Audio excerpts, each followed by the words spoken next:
പിതാവിൻ്റെയും പുത്രൻ്റെയും പരിശുദ്ധാത്മാവിൻ്റെയും നാമത്തിൽ ആമേൻ. ഓ ദിവ്യറൂഹായെ, അവിടുന്നാണല്ലോ ഞങ്ങളെ അങ്ങയുടെ സ്നേഹത്തിലും വാത്സല്യത്തിലും പരിപാലനത്തിലും നയിക്കുന്നത്. ദൈവിക രഹസ്യങ്ങളുടെ വലിയ സന്തോഷവും സമാധാനവും ഞങ്ങളുടെ ജീവിതത്തിൽ അവിടുന്ന് സമൃദ്ധമായി നിറയ്ക്കണമേ. വലിയ വിശ്വാസത്തിൻ്റെ ആഴങ്ങൾ ഞങ്ങളുടെ ഹൃദയങ്ങളിൽ ഉണ്ടാകാൻ അവിടുന്ന് സഹായിക്കണമേ.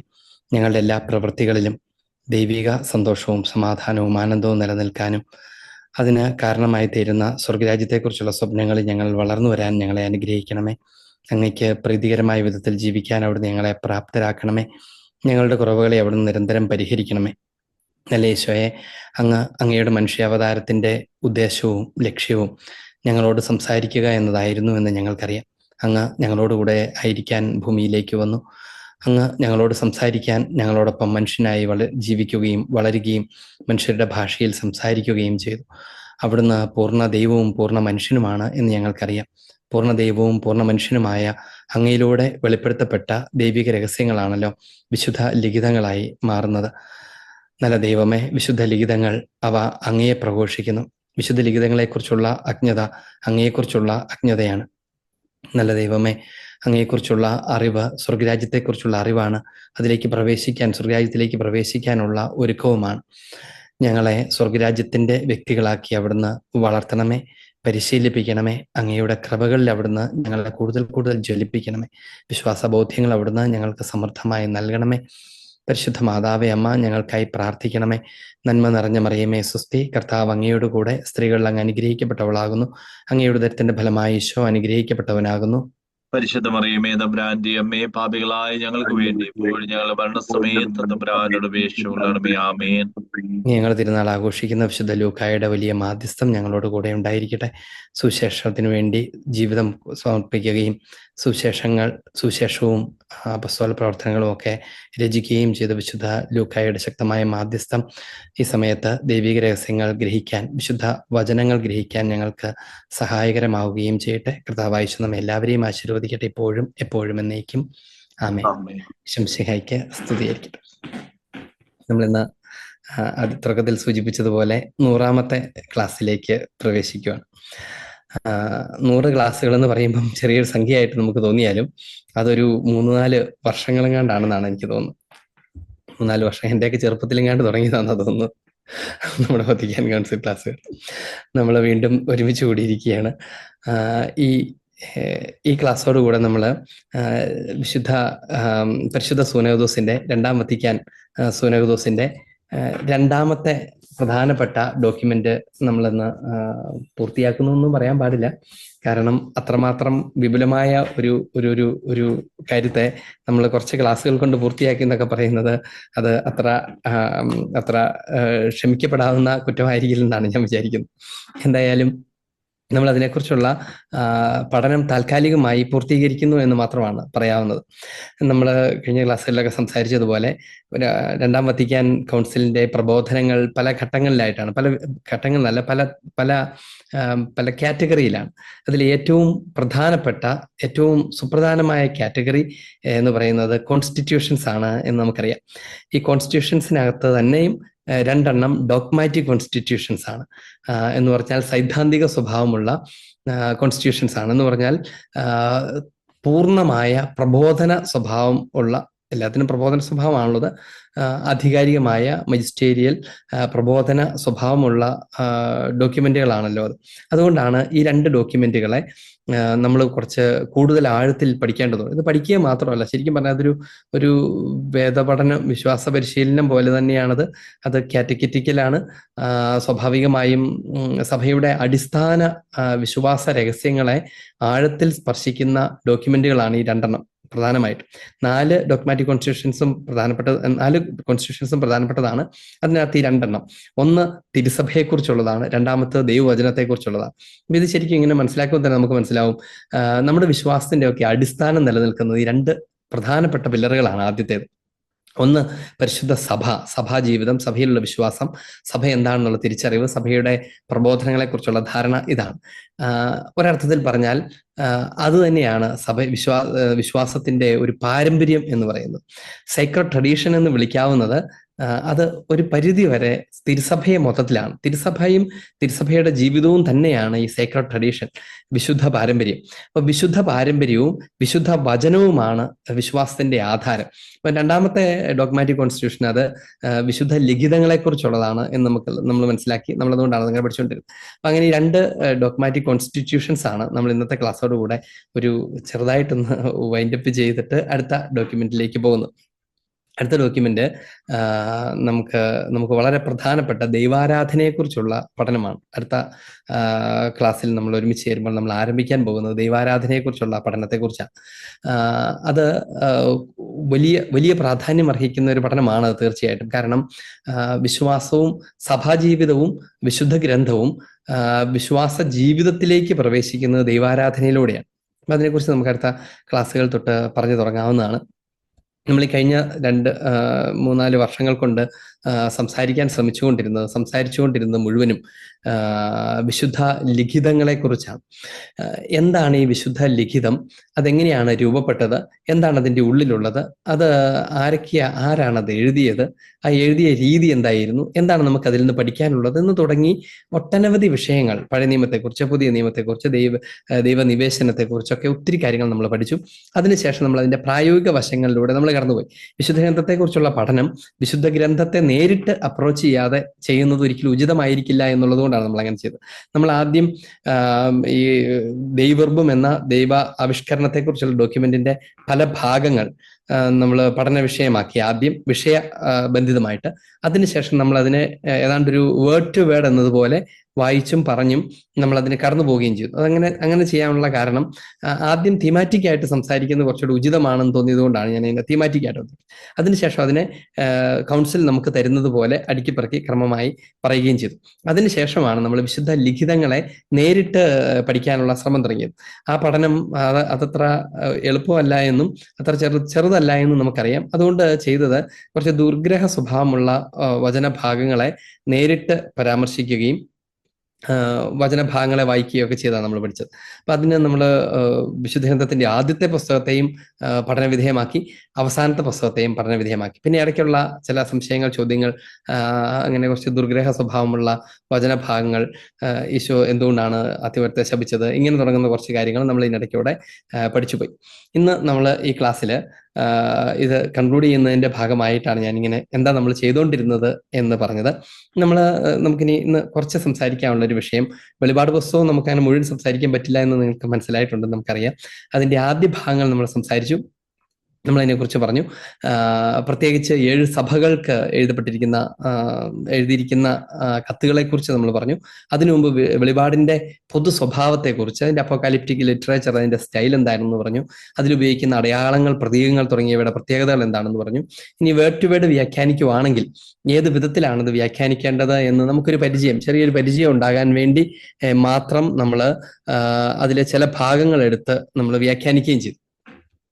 ഇനി ഇതിനകത്ത് ഈ വെളിപാട് പുസ്തകത്തിനകത്ത് കുറച്ച് ദുർഗ്രഹ സ്വഭാവമുള്ള ചില ഭാഗങ്ങളുണ്ട്. അതിനകത്തൊരു വളരെ ഏറ്റവും അധികം പോപ്പുലർ ആയിട്ടുള്ള ഒരു ഭാഗത്തെക്കുറിച്ച് ഞാൻ മുൻപത്തെ ചില ക്ലാസ്സിൽ അതിനെക്കുറിച്ചുള്ള സൂചനകളൊക്കെ നടത്തിയിരുന്നുള്ളത് ശരിയാണ്. ചില ഭാഗങ്ങൾ വല്ലാതെ തെറ്റിദ്ധരിപ്പിക്കുന്ന സ്വഭാവമുള്ളതാണ്. പ്രധാനമായിട്ടും എണ്ണി പറഞ്ഞു കഴിഞ്ഞാൽ 2 എണ്ണമാണ്. ഒന്ന് 666 എന്ന് പറയുന്ന ഒരു മൃഗത്തിന്റെ, സാത്താന്റെ സംഖ്യ എന്ന് പറയുന്ന ഒരു കാര്യത്തെക്കുറിച്ചാണ്. ഇത് ഈ പ്രൊട്ടസ്റ്റന്റ് ഗ്രൂപ്പുകളും സെക്റ്റുകളും സമൃദ്ധമായിട്ട് ഉപയോഗിക്കുന്ന ഒരു ഭയപ്പെടുത്തുന്ന അടയാളമാണത്. 666 എവിടെയെങ്കിലുമൊക്കെ 666 എന്നൊക്കെ കണ്ടാൽ അവിടെ സാത്താൻ വന്നിരിക്കുന്നു എന്നൊക്കെ ധരിപ്പിക്കുകയും പറയുകയും ഒക്കെ ചെയ്യുന്ന ഒരു രീതി അതിനകത്തുണ്ട്. ഞാനൊക്കെ എൻ്റെ വളരെ ചെറുതായിരുന്ന സമയത്ത് സ്കൂളിൽ പഠിക്കുന്ന കാലത്ത് ഞാൻ ഇതിനെക്കുറിച്ച് കേട്ടിട്ടുണ്ട്. ഞാനത് ബൈബിളിൽ നിന്ന് വായിക്കുന്നതിന് മുമ്പ് 666 കുറിച്ച് കേട്ടത് എൻ്റെ കൂട്ടുകാരുടെയൊക്കെ ഇടയ്ക്കുള്ള കഥകളിൽ നിന്നാണ്. അപ്പൊ എനിക്കിത് ഭയങ്കര, അന്ന് വിശുദ്ധ POC ബൈബിളുകളിൽ അത്ര പോപ്പുലർ ഒന്നും ആയി തുടങ്ങിയിട്ടൊന്നുമില്ല. അത്തെ ഒരു കാലഘട്ടമാണ്. ഞാൻ ഏതാണ്ട് 5ാം ക്ലാസ്സിലോ 6ാം പഠിക്കുന്ന കാലത്താണെന്ന് എനിക്ക് തോന്നുന്നു. അപ്പൊ ആ സമയത്ത് എപ്പോഴും ഞാനിങ്ങനെ കൃത്യമായിട്ട് ഓർക്കുന്നുണ്ട്, ദൂരെ ഏതോ രാജ്യത്ത് ഏതോ ഒരു മനുഷ്യൻ, ഒരു കൊച്ചു ജനിച്ചപ്പോൾ അതിന്റെ ഞരമ്പ് ഇങ്ങനെ തടിച്ച് ഇങ്ങനെ നെറ്റിയിൽ 6 എന്ന് വന്നു. അപ്പൊ എതിർ ക്രിസ്തു വന്നിരിക്കുന്നു, സാത്താൻ വന്നു കഴിഞ്ഞു, ഇനിയിപ്പോ തന്നെ ലോകം അവസാനിക്കും എന്നൊക്കെ പറഞ്ഞ് കൂട്ടുകാരൊക്കെ കൂടി ഭയങ്കര ചർച്ചയൊക്കെ. അപ്പൊ അവർക്ക് എവിടുന്നോ കിട്ടിയ ഒരു ഇൻഫർമേഷൻ ആണ്. ഏതെങ്കിലും സെക്റ്റുകളൊക്കെ അവരോട് അതിനകത്തൊക്കെ പോയ മാതാപിതാക്കളോ ആളുകൾ ആരെങ്കിലും ഒക്കെ പറഞ്ഞു കൊടുത്താവാനാണ് സാധ്യത. അപ്പൊ അതൊക്കെ വെച്ച് പറഞ്ഞപ്പോൾ എനിക്കും ഭയങ്കര ഭയവും ആകുലതയൊക്കെ, ദൈവം ഇങ്ങനെയൊക്കെയാണ് സംഭവം. പിന്നെ കുറച്ച് കഴിഞ്ഞപ്പോഴത്തേനും വേറെ അതുമായിട്ട് ബന്ധപ്പെട്ട ഒത്തിരി കഥകൾ, പല ആൾക്കാരും പലതരം കഥകളൊക്കെ ആയിട്ട് വന്ന ആ സ്കൂളിൽ തന്നെ ഇതൊരു ഭയങ്കര ഒരു ചർച്ചാ വിഷയമായിരുന്നു എന്നൊക്കെ ഞാനിപ്പോൾ ഓർക്കുന്നുണ്ട്. അപ്പം നമ്മുടെ ഇടയ്ക്കൊക്കെയുള്ള സാധാരണ ജനത്തിന് ഈ വചനഭാഗം വായിച്ച് വളരെ തെറ്റിദ്ധാരണാജനകമായ ആശയങ്ങൾ കൊടുക്കുന്ന സെക്റ്റുകളുണ്ട്. അപ്പം വെളിപാട് പുസ്തകം പൊതുവിൽ ഏറ്റവും കൂടുതൽ ഉപയോഗിച്ച് കാണുന്നത് ഇത്തരം സെക്റ്റുകളാണ്. പലപ്പോഴും വെളിപാട് പുസ്തകത്തെ ഉപയോഗിച്ചുകൊണ്ടാണ് സെക്റ്റുകൾ പലതും വളരുന്നത്.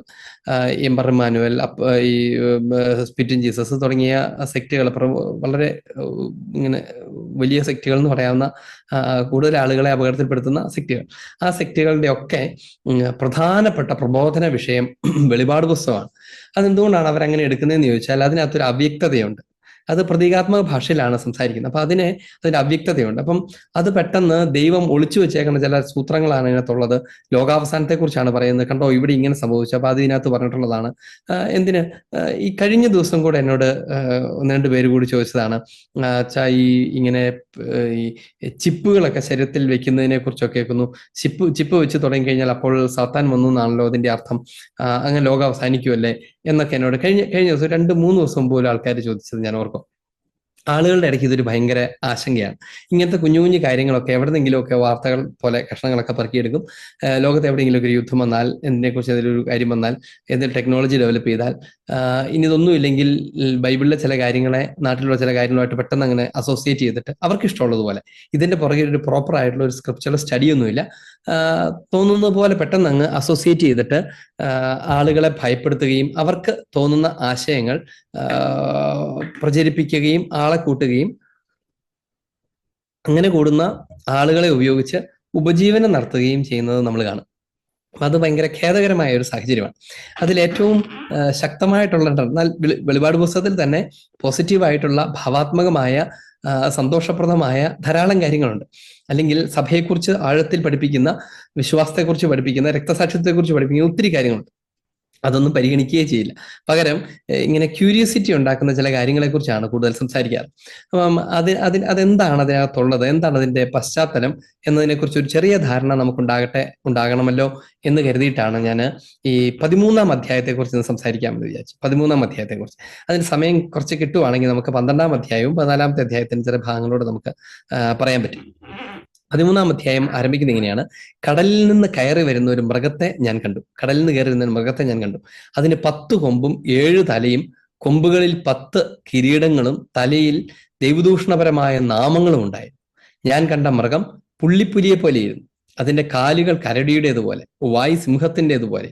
വ്യാളി തന്റെ ശക്തിയും സിംഹാസനവും വലിയ അധികാരവും അതിനു കൊടുത്തു. അതിന്റെ തലകളിൽ ഒന്ന് മാരകമായി മുറിപ്പെട്ടതുപോലെ തോന്നി. എങ്കിലും മരണകരമായ ആ മുറിവ് സുഖമാക്കപ്പെട്ടു. ഭൂമി മുഴുവൻ ആ മൃഗത്തെക്കുറിച്ച് ആശ്ചര്യപ്പെട്ടു.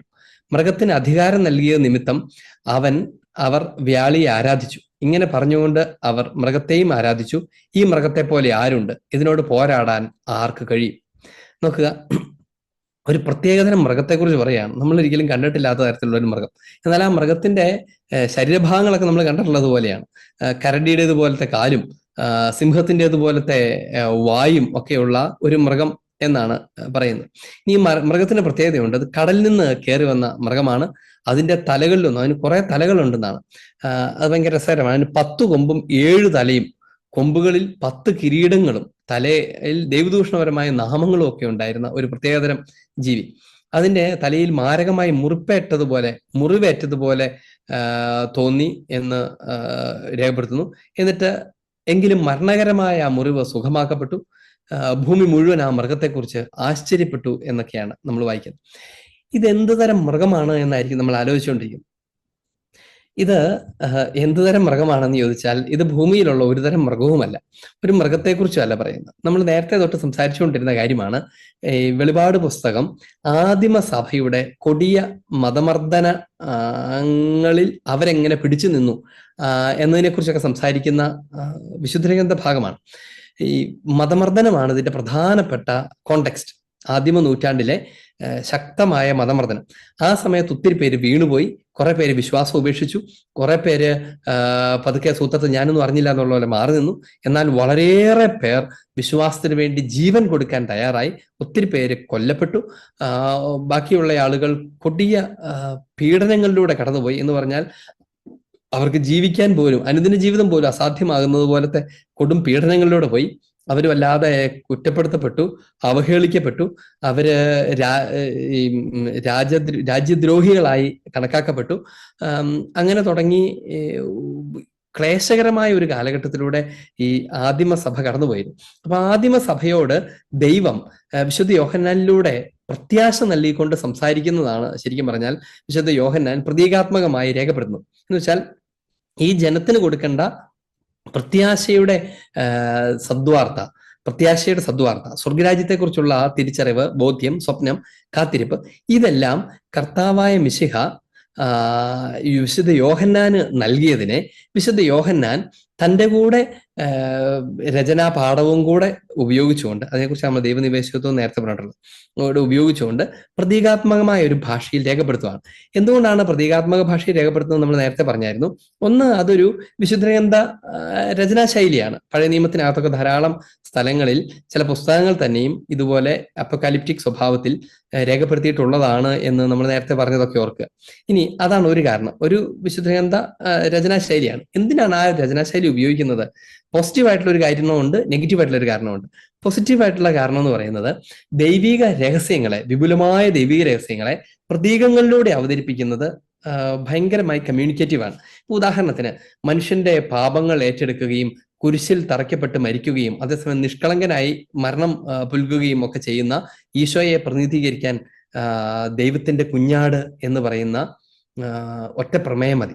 ദൈവത്തിന്റെ കുഞ്ഞാട് എന്ന് പറയുന്നതിനകത്ത് ഇത് മുഴുവനും ഉൾക്കൊള്ളും. അപ്പോൾ ദൈവത്തിന്റെ കുഞ്ഞാട് എന്നൊരൊറ്റ പരാമർശം കൊണ്ട് ഈശോയുടെ ദൈവത്വം, നിഷ്കളങ്കത, പാപരഹിതമായ അവസ്ഥ, എന്നിട്ട് പോലും ലോകത്തിന്റെ പാപങ്ങൾ സംവഹിക്കുകയും എന്നിട്ട് പീഡനങ്ങൾ സഹിച്ച് കുരിശിൽ തറയ്ക്കപ്പെടുകയും മരിക്കുകയും ഒക്കെ ചെയ്യുന്ന ഈശോയെക്കുറിച്ചുള്ള ഒരു സമഗ്ര ചിത്രം ഈ കുഞ്ഞാട് എന്ന് പറയുന്ന ഒരു പ്രതീകത്തിനകത്ത് ഉൾച്ചേരും. അപ്പൊ അങ്ങനെ പ്രതീകങ്ങൾ കൊണ്ട് സംസാരിക്കുന്നത് വലിയ ദൈവിക രഹസ്യങ്ങളെ ഒതുക്കി പറയാൻ ഫലപ്രദമായ ഒരു രീതിയാണ്. അത് മനസ്സിലാക്കിയത് കൊണ്ടാണ് വിശുദ്ധ ഗ്രന്ഥകാരന്മാർ അങ്ങനെ ഒരു ശൈലി അങ്ങ് ഉപയോഗിച്ചത്. അങ്ങനെ ഒരു ശൈലി ഉപയോഗിച്ചത്. അതാണ് അതിന്റെ പോസിറ്റീവായിട്ടുള്ള കാര്യം. ഇനി നെഗറ്റീവായിട്ടുള്ള കാര്യം എന്താണ്? നെഗറ്റീവായിട്ടുള്ള കാരണം ഭയം കൂടിയായിരിക്കും. ഭയം എന്ന് പറയുന്നതിനേക്കാളും ഏത് തരത്തിലുള്ള ഭയമാണെന്ന് ചോദിച്ചു കഴിഞ്ഞാൽ ഈ വിശുദ്ധ ഗ്രന്ഥ ഭാഗത്തിന്റെ തന്നെ നിലനിൽപ്പിന്റെ കുറിച്ചുള്ള ഭയമുണ്ട്. ഒന്നാമത്തേത് കാരണം ഈ വിശുദ്ധ ഗ്രന്ഥത്തിൽ അവർ കടന്നു പോകുന്ന പീഡനങ്ങളെ കുറിച്ച് പറയുമ്പോൾ സ്വാഭാവികമായും പീഡിപ്പിക്കുന്നവരെ കുറിച്ചുകൂടെ പറയേണ്ടി വരും. പീഡിപ്പിക്കുന്നവർക്ക് ഉണ്ടാകാൻ പോകുന്ന പരിണിതി എന്താണ്? പീഡിപ്പിക്കപ്പെടുന്നവർക്ക് ഉണ്ടാകാൻ പോകുന്ന നിത്യസൗഭാഗ്യം എന്താണ്? ഇത് രണ്ട് സംസാര വിഷയമാകുമല്ലോ. അപ്പൊ അങ്ങനെ വരുമ്പം പീഡിപ്പിക്കപ്പെടുന്നവരെ കുറിച്ച് പറയുന്ന കാര്യങ്ങൾ പീഡിപ്പിക്കുന്നവർക്ക് അത്ര സുഖകരമായിരിക്കില്ല. അപ്പൊ അവരും അവരുടെ പടയാളികളും ഭരണ സംവിധാനവും ഈ പുസ്തകത്തെ തന്നെയും നശിപ്പിച്ചു കളയും, കത്തിച്ചു കളയും. അത് ഉപയോഗിക്കുന്നവരെ കുറ്റവാളികളായിട്ട് മുദ്രകുത്തും. അങ്ങനെയുള്ള പ്രശ്നങ്ങൾ അതിനകത്ത് കിടക്കുന്നുണ്ട്. അപ്പൊ അതുകൊണ്ട് ഈ വിശുദ്ധ ഗ്രന്ഥം അതിൽ തന്നെ നിലനിൽക്കാനും അത് ഉപയോഗിക്കുന്നതിന് തടസ്സമുണ്ടാകാതിരിക്കാനും, എന്നാൽ ഇത് വായിക്കുന്ന ശത്രുക്കൾ എന്ന് പറഞ്ഞാൽ ഈ സാമ്രാജ്യത്വ ശക്തികളും രാജാവും ഒക്കെ ഉൾപ്പെടുന്ന ക്രൈസ്തവരെ പീഡിപ്പിച്ചുകൊണ്ടിരുന്ന അവരുടെ അന്നത്തെ ഭൗമിക ശത്രു എന്നത് മറ്റേ നമ്മൾ സാധാരണ ഉപയോഗിക്കുന്ന അർത്ഥത്തിലല്ല, അവരെ എതിർക്കുന്നവർ എന്നുള്ള അർത്ഥത്തിലാവുന്നു. അപ്പൊ അവരുടെ കയ്യിൽ അത് പെടാതിരിക്കുക, അത് സംരക്ഷിക്കുക, അത് പെടുമോ എന്നുള്ളൊരു ഭയം എന്ന അർത്ഥത്തിലാണ് ഉദ്ദേശം. അതും ഇതിന്റെ പുറകിലുള്ള ഒരു കാരണമാകാനുള്ള നല്ല സാധ്യതയുണ്ട് എന്ന് നമുക്ക് വിചാരിക്കാവുന്നേ ഉള്ളൂ. അപ്പോൾ ആ കാരണത്താലാണ് ഇതിനെ ചില പ്രതീകങ്ങളിലൂടെ അവതരിപ്പിക്കുന്നത്. ഇവിടെ അവതരിപ്പിക്കപ്പെടുന്ന പ്രതീകം എന്താണെന്ന് ചോദിച്ചാൽ, സ്വാഭാവികമായും ആ കാലഘട്ടത്തിലെ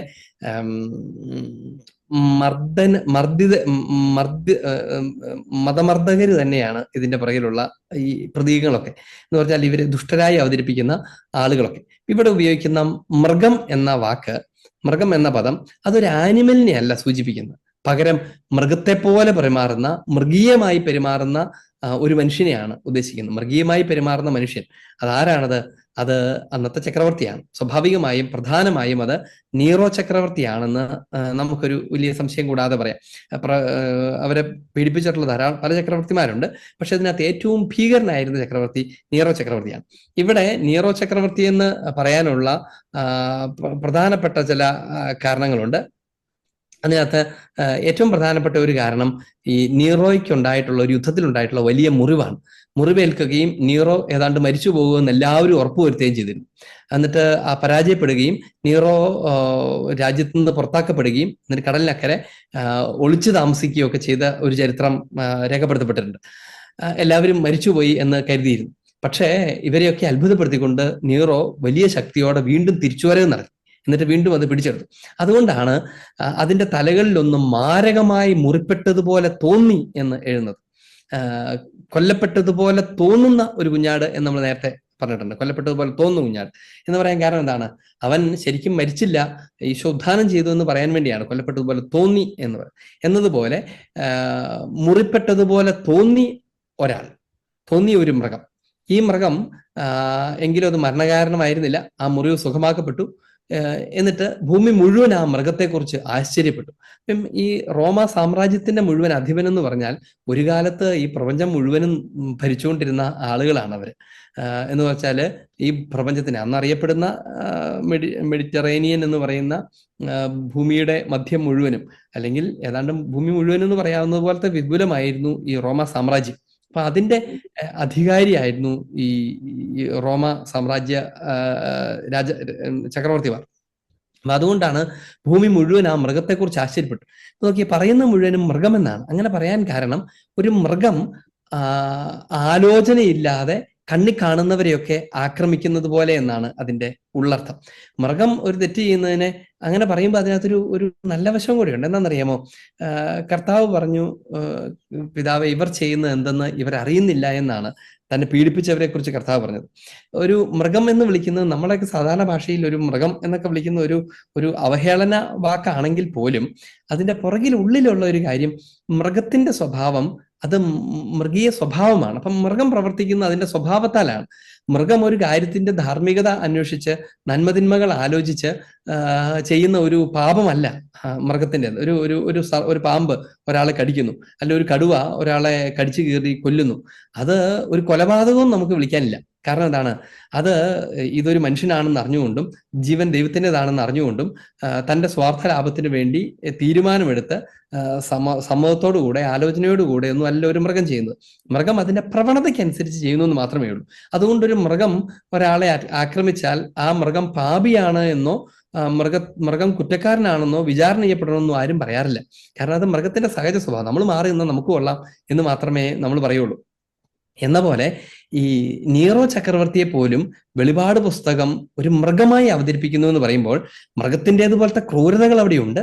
ഒരു മൃഗം ചെയ്യുന്നത് പോലെ, മൃഗം ഒരു ആരാണ് നോക്കിയിട്ടൊന്നും ആയിരിക്കില്ലല്ലോ. ചിലപ്പം വളരെ വിശുദ്ധനായ ഒരു മനുഷ്യനെ കണ്ടാലും ചിലപ്പം മൃഗം ആക്രമിച്ചെന്നിരിക്കും.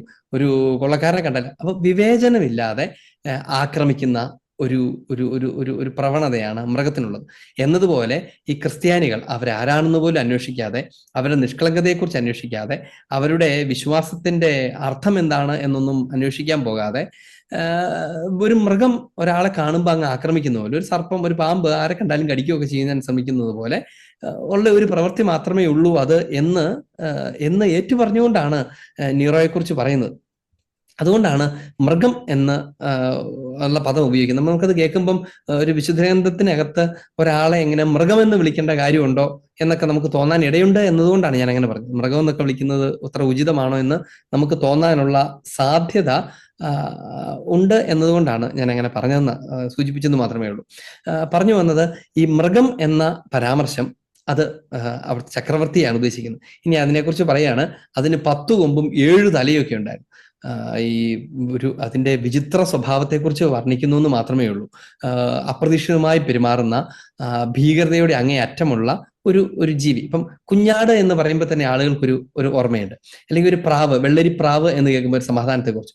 അപ്പൊ അതിന്റെ ആ മറുവശത്ത് ഏറ്റവും ഭീകരനായ, എന്ന് വെച്ചാൽ വാക്കുകൾ കൊണ്ട് വിവരിക്കാൻ കഴിയാത്തതുപോലത്തെ ക്രൂരത നടത്തുന്ന ഒരാളെ ഏതുതരം മൃഗത്തോട് ഉപമിച്ചാലാണ് ശരിയാവുക, പൂർണ്ണമാവുക എന്ന് പോലും മനസ്സിലാവാത്ത ഒരു സാഹചര്യത്തിൽ ഒരു ക്രൂരതയുടെ എക്സ്ട്രീം അവതരിപ്പിക്കാനുള്ള ശ്രമമാണ് വിശുദ്ധ യോഹന്നാന്റെ വെളിപാട് പുസ്തകത്തിനകത്ത് നടക്കുന്നത്. അതുകൊണ്ടാണ് അതിന് 10 കൊമ്പുണ്ടായിരുന്നു, 7 തലയുണ്ടായിരുന്നു പറഞ്ഞത്. 7 തലയെന്നല്ല, അതിന്റെ അർത്ഥം തല എന്നതുകൊണ്ട് സൂചിപ്പിക്കുന്നത് ബുദ്ധി വൈഭവത്തെയാണ്. പ്രത്യേകിച്ച് പണ്ടുകാലത്തൊക്കെ യുദ്ധ വൈഭവത്തെയാണ് ഈ തലകൾ എന്നൊക്കെ ഉപയോഗിക്കുന്നത്. അങ്ങനെ ഒരു ശീലം, അങ്ങനെ ഉപയോഗിക്കുന്ന ഒരു ശൈലി ലോകത്തിൽ എല്ലാ സ്ഥലത്തും ഉണ്ട്. ഇപ്പൊ ഉദാഹരണത്തിന് നമ്മുടെ ഭാരതത്തിലാണെങ്കിൽ പോലും രാവണൻ എന്ന് പറയുന്ന ഒരു സങ്കല്പമുണ്ട്, 10 തലകളുള്ളവൻ എന്നാണ്. ഈ രാജാവിന് 10 തലയാ ഉള്ളതെന്നാണ് പറയുന്നത്. അങ്ങനെ പറയാൻ കാരണം എന്താണ്? സാധാരണ നമുക്കറിയാം 10 തല ആരും കഴുത്തിന് മുകളിൽ പിടിപ്പിച്ച് വെക്കാറില്ല. 10 തല വേണം, 10 കഴുത്തും വേണ്ടി വരും. ഇതിനെല്ലാം കൂടി ഇങ്ങനെ വെച്ചാൽ കാണാൻ മഹാവൃത്തികേടായിരിക്കും. അപ്പം അങ്ങനെ ആർക്കും 10 തലയൊന്നുണ്ടാവില്ല. നമ്മൾ ഈ പടത്തിലെ കാണാൻ ഇങ്ങനെ തലകൾ അടിക്കടിക്ക് ഇങ്ങനെ സൈഡിൽ വെച്ചേക്കുന്നതൊന്നും അല്ല അതിന്റെ അർത്ഥം. എന്ന് വെച്ചാൽ ഒരു രാജാവിന്റെ തലയാണ് ഒരു യുദ്ധത്തിന്റെ വിജയം. രാജാവിന്റെ ഐഡിയ ആണ്, രാജാവാണ് യുദ്ധം പ്ലാൻ ചെയ്യുന്നത്, ഏത് തരത്തിൽ ഇവരെ, ശത്രുവിനെ ആക്രമിക്കാം, ഏതൊക്കെ മേഖലകൾ, ഏതൊക്കെ വഴികളിലൂടെ അവരെ അറ്റാക്ക് ചെയ്യാം, പ്രതിരോധിക്കാം എന്നൊക്കെ കണ്ടെത്തുന്നത് ഒരു യുദ്ധ പ്രാവീണ്യമുള്ള രാജാവിന്റെ ബുദ്ധിശക്തിയാണ്. അങ്ങനെയുള്ള രാജാക്കന്മാരാണ് വളർന്നു വരുന്നത്. അപ്പോൾ ഇപ്പൊ ഈ രാവണനെ പോലത്തെ കഥകളൊക്കെ പറയുമ്പം അത് 10 തലകൾ എന്ന് പറഞ്ഞാൽ 10 തലകൾ ഒരുമിച്ച് ചേർന്നാലുള്ളതുപോലത്തെ യുദ്ധ പ്രാവീണ്യം, യുദ്ധ തന്ത്രജ്ഞത ഉണ്ടായിരുന്നു എന്നൊക്കെയാണ് അതിന്റെ ലളിതമായ അർത്ഥം. ഇതിന് സമാനമായ ഒരു പരാമർശമാണ് അതിന് 7 തലയുണ്ടായിരുന്നു എന്ന് പറയുന്നത്. 7 തല, അത്രമാത്രം ഷ്രൂഡായിട്ടുള്ള, ഇങ്ങനെ തിന്മ നിറഞ്ഞ ബുദ്ധിയുള്ള ഒരു മൃഗം. ഇനി അതിന്റെ കൊമ്പുകളിൽ 10 കിരീടങ്ങളും തലയിൽ ദൈവദൂഷണപരമായ നാമങ്ങളും ഉണ്ടായിരുന്നു. എന്ന് പറഞ്ഞാൽ ആ തലയിൽ നിന്ന് എപ്പോഴും ദൈവദൂഷണമാണ് പുറപ്പെട്ടിരുന്നത് എന്നാണ്. കാരണം, അങ്ങനെ പറയാനുള്ള കാരണം, ഈ രാജാവ് തന്നെ ആരാധിക്കണമെന്ന് കൽപ്പിച്ചിരുന്നു എന്നതാണ് അതിന്റെ കാര്യം. ഇപ്പൊ 2 മൃഗങ്ങളെ കുറിച്ചുള്ള പരാമർശമുണ്ട്.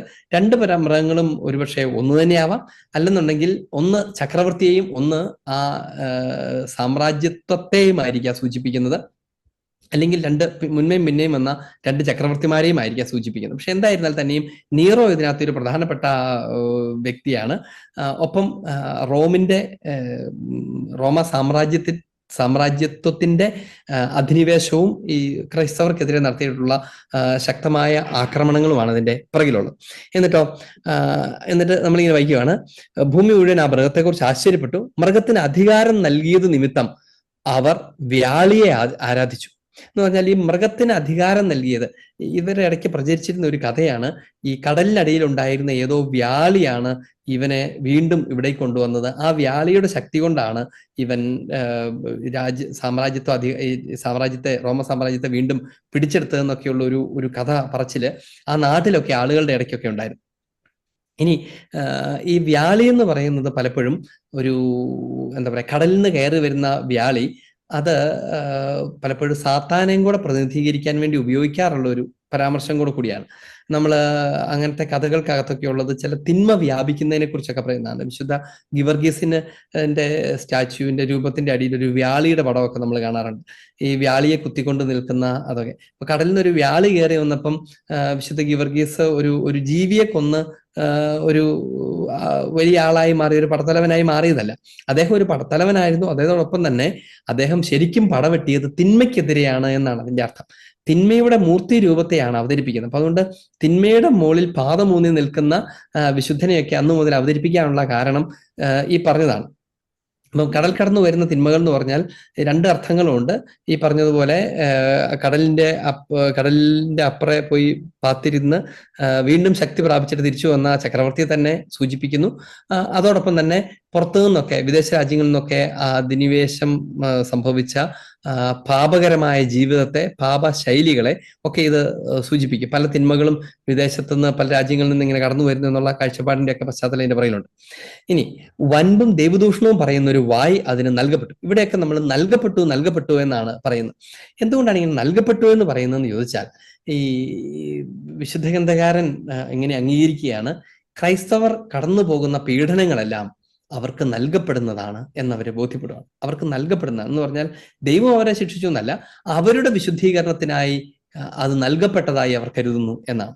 എന്ന് വെച്ചാൽ പീഡനങ്ങൾ കർത്താവ് അവരെ കൊണ്ട് പീഡിപ്പിക്കുന്നതല്ല, അവരുടെ തെറ്റുകൊണ്ട് പീഡിപ്പിക്കപ്പെടുന്നതല്ല. പിന്നെ എന്തുകൊണ്ടാണ് അവർ പീഡിപ്പിക്കപ്പെടുന്നത്? ഇതായിരുന്നു എൻ്റെ ചോദ്യം. ദൈവം അവരെ പീഡനത്തിന് വലിച്ചെറിഞ്ഞു കൊടുക്കുന്നതല്ല, അവരുടെ പാപം കൊണ്ടും അല്ല അവർ പീഡിപ്പിക്കും. പിന്നെ എന്തുകൊണ്ടാണ്? അവരുടെ വിശുദ്ധീകരണത്തിനായി നൽകപ്പെടുന്നതാണത് എന്ന് ആണ് അവരത് മനസ്സിലാക്കിയത്, അവർ ഉൾക്കൊണ്ടത്. എന്ന് വെച്ചാൽ അവരുടെ സ്വർഗരാജ്യത്തിലേക്കുള്ള പ്രവേശനം വളരെ വേഗത്തിലാക്കാൻ അത് കാരണമായി തീരുന്നു, അവരെ തന്നെ വിശുദ്ധീകരിക്കാൻ അത് കാരണമായി തീരുന്നു, തങ്ങളുടെ വിശ്വാസത്തിന്റെ ദൃഢത തെളിയിക്കാൻ, പ്രഘോഷിക്കാൻ അത് കാരണമായി തീരുന്നു എന്നാണ് വിശുദ്ധ ഗ്രന്ഥകാരൻ പറയുന്നത്. അതുകൊണ്ടാണ് അതിന് നൽകപ്പെട്ടു എന്ന് പറയുന്നത്. ഇനി 42 മാസം പ്രവർത്തിക്കാൻ അതിന് അധികാരവും നൽകപ്പെട്ടു. 42 മാസം എന്ന് പറയുന്നതിന്റെ പിറകിൽ ഒരു പ്രത്യേക പീരീഡ് എന്നാണ് അതിനർത്ഥമുള്ളൂ. ഇനി അവർക്ക് മാത്രം അറിയാവുന്ന അവരിടയ്ക്ക് ഉണ്ടായിരുന്ന ഒരു കുറച്ച് കാലഘട്ടത്തെ സൂചിപ്പിക്കുന്ന പ്രതീകവും ആകാം അത്. പക്ഷെ എന്തായിരുന്നു തന്നെ അതിന്റെ ഒരു ജനറൽ മീനിങ് ഒരു നിശ്ചിത കാലത്തേക്ക്, എന്ന് വെച്ചാൽ എല്ലാ കാലമൊന്നും ഈ മൃഗം ആരെ അറ്റാക്ക് ചെയ്യാനൊന്നും പോകുന്നില്ല എന്നുള്ള പ്രത്യാശയാണ് വിശുദ്ധഗ്രന്ഥം കൊടുക്കുന്നത്. അധികാരം നൽകപ്പെട്ടു. ദൈവത്തിനെതിരെ ദൂഷണം പറയാൻ അത് വായു തുറന്നു. അവിടുത്തെ നാമത്തെയും അവിടുത്തെ കൂടാരത്തെയും സ്വർഗത്തിൽ വസിക്കുന്നവരെയും അത് ദുഷിച്ചു പറഞ്ഞു. നോക്കുക, 3 കാര്യങ്ങളാണ് ദൂഷണം പറയാനുള്ള വായി ഉപയോഗിച്ച 3 കാര്യങ്ങളായിരുന്നു. ഒന്ന്, അവിടുത്തെ നാമത്തെ ദുഷിച്ചു. എന്തുകൊണ്ടാണ് അവിടുത്തെ നാമത്തെ ദുഷിച്ചു എന്ന് പറയുന്നത്?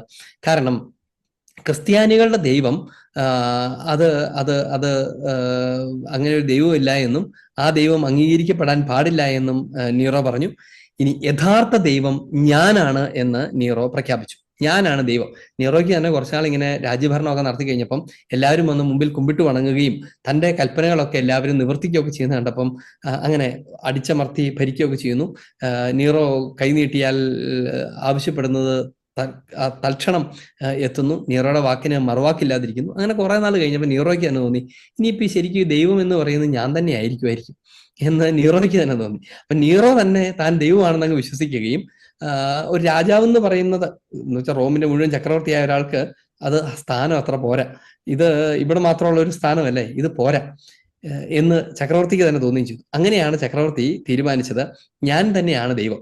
അതുകൊണ്ടൊരു കാര്യം ചെയ്യട്ടെ, രാജാവിനെ പോലെ എന്നെ ബഹുമാനിച്ചാൽ പോരാ, എല്ലാവരും എന്നെ അങ്ങോട്ട് ആരാധിക്കട്ടെ, ദൈവത്തിന് കൊടുക്കുന്ന ആരാധന ഇനി മുതൽ എനിക്ക് കിട്ടിക്കോട്ടെ എന്ന് ഈ ചക്രവർത്തി തീരുമാനിച്ചു. അതുകൊണ്ട് നീറോ ചക്രവർത്തി ഇങ്ങനെ കൽപ്പന പുറപ്പെടുവിച്ചു, ഞാനാണ് ഇനി ഈ സാമ്രാജ്യത്തിന്റെ ദൈവം. എന്ന് വെച്ചാൽ പണ്ടത്തെ കാലത്തൊക്കെ ഇങ്ങനെയായിരുന്നു, ഒരു രാജാവാണ് തീരുമാനിക്കുന്നത് അവിടുത്തെ ദൈവം ആരാണെന്ന്. അല്ലാതെ ഓരോരുത്തരും അവരവർക്ക് ഇഷ്ടമുള്ള വിശ്വാസത്തിൽ നിലനിൽക്കൊന്നുമല്ല. രാജാവ് തീരുമാനിക്കും, ജനം മുഴുവൻ ആ ദൈവത്തെ ആരാധിക്കും. രാജാവിനെ തോന്നുവാണ് മറ്റു ദൈവങ്ങളെയൊക്കെ കളഞ്ഞിട്ട് ഈ ദൈവത്തെ വയ്ക്കാം. അപ്പൊ ആ രാജാവിന്റെ കാലഘട്ടത്തിൽ ആ ദൈവമായിരിക്കും ആ രാജ്യത്തിന്റെ ദൈവം. അങ്ങനെ ഓരോ കാലഘട്ടത്തിൽ ഇപ്പം അത് ഒരു നാട്ടിലെ മാത്രമല്ല കേട്ടോ, ലോകത്തിന് മുഴുവൻ. ഇപ്പൊ നമ്മുടെ നാട്ടിലൊക്കെ ആണെങ്കിൽ കുലദൈവങ്ങൾ എന്ന് പറയുന്ന കാര്യമൊക്കെയുണ്ട്. ഓരോരുത്തർക്കും ഓരോ ദൈവങ്ങൾ അങ്ങനെയൊക്കെയുള്ള പാരമ്പര്യങ്ങളൊക്കെ ഉണ്ട്. ഇപ്പം അറേബ്യയിലൊക്കെ ആണെങ്കിൽ അവിടെ ഒത്തിരി ദൈവങ്ങൾ ഉണ്ടായിരുന്നതിൽ നിന്ന് ഒരു ദൈവത്തെ മാത്രം നിലനിർത്തി ബാക്കി ദൈവങ്ങളെയൊക്കെ അവരില്ലായ്മ ചെയ്ത് രാജ്യത്തെ യൂണിഫൈ ചെയ്തതിനെ കുറിച്ച് നമ്മൾ കേട്ടിട്ടുണ്ട്. അങ്ങനെ ഓരോ കാലഘട്ടത്തിലും രാജാക്കന്മാർ പലരും അവരുടെ ഒരു പ്രിയ ദൈവത്തെ പ്രതിഷ്ഠിക്കുകയും ആ ദൈവത്തോട് ബന്ധപ്പെടുത്തി ആ ദൈവത്തിന്റെ ആൾക്കാരാണ് നമ്മളെന്ന് പഠിപ്പിക്കുകയൊക്കെ ചെയ്യുന്ന ഒരു രീതിയുണ്ട്. ഇവിടെ വന്നപ്പോഴേക്കും എന്തുണ്ടായെന്നറിയാമോ?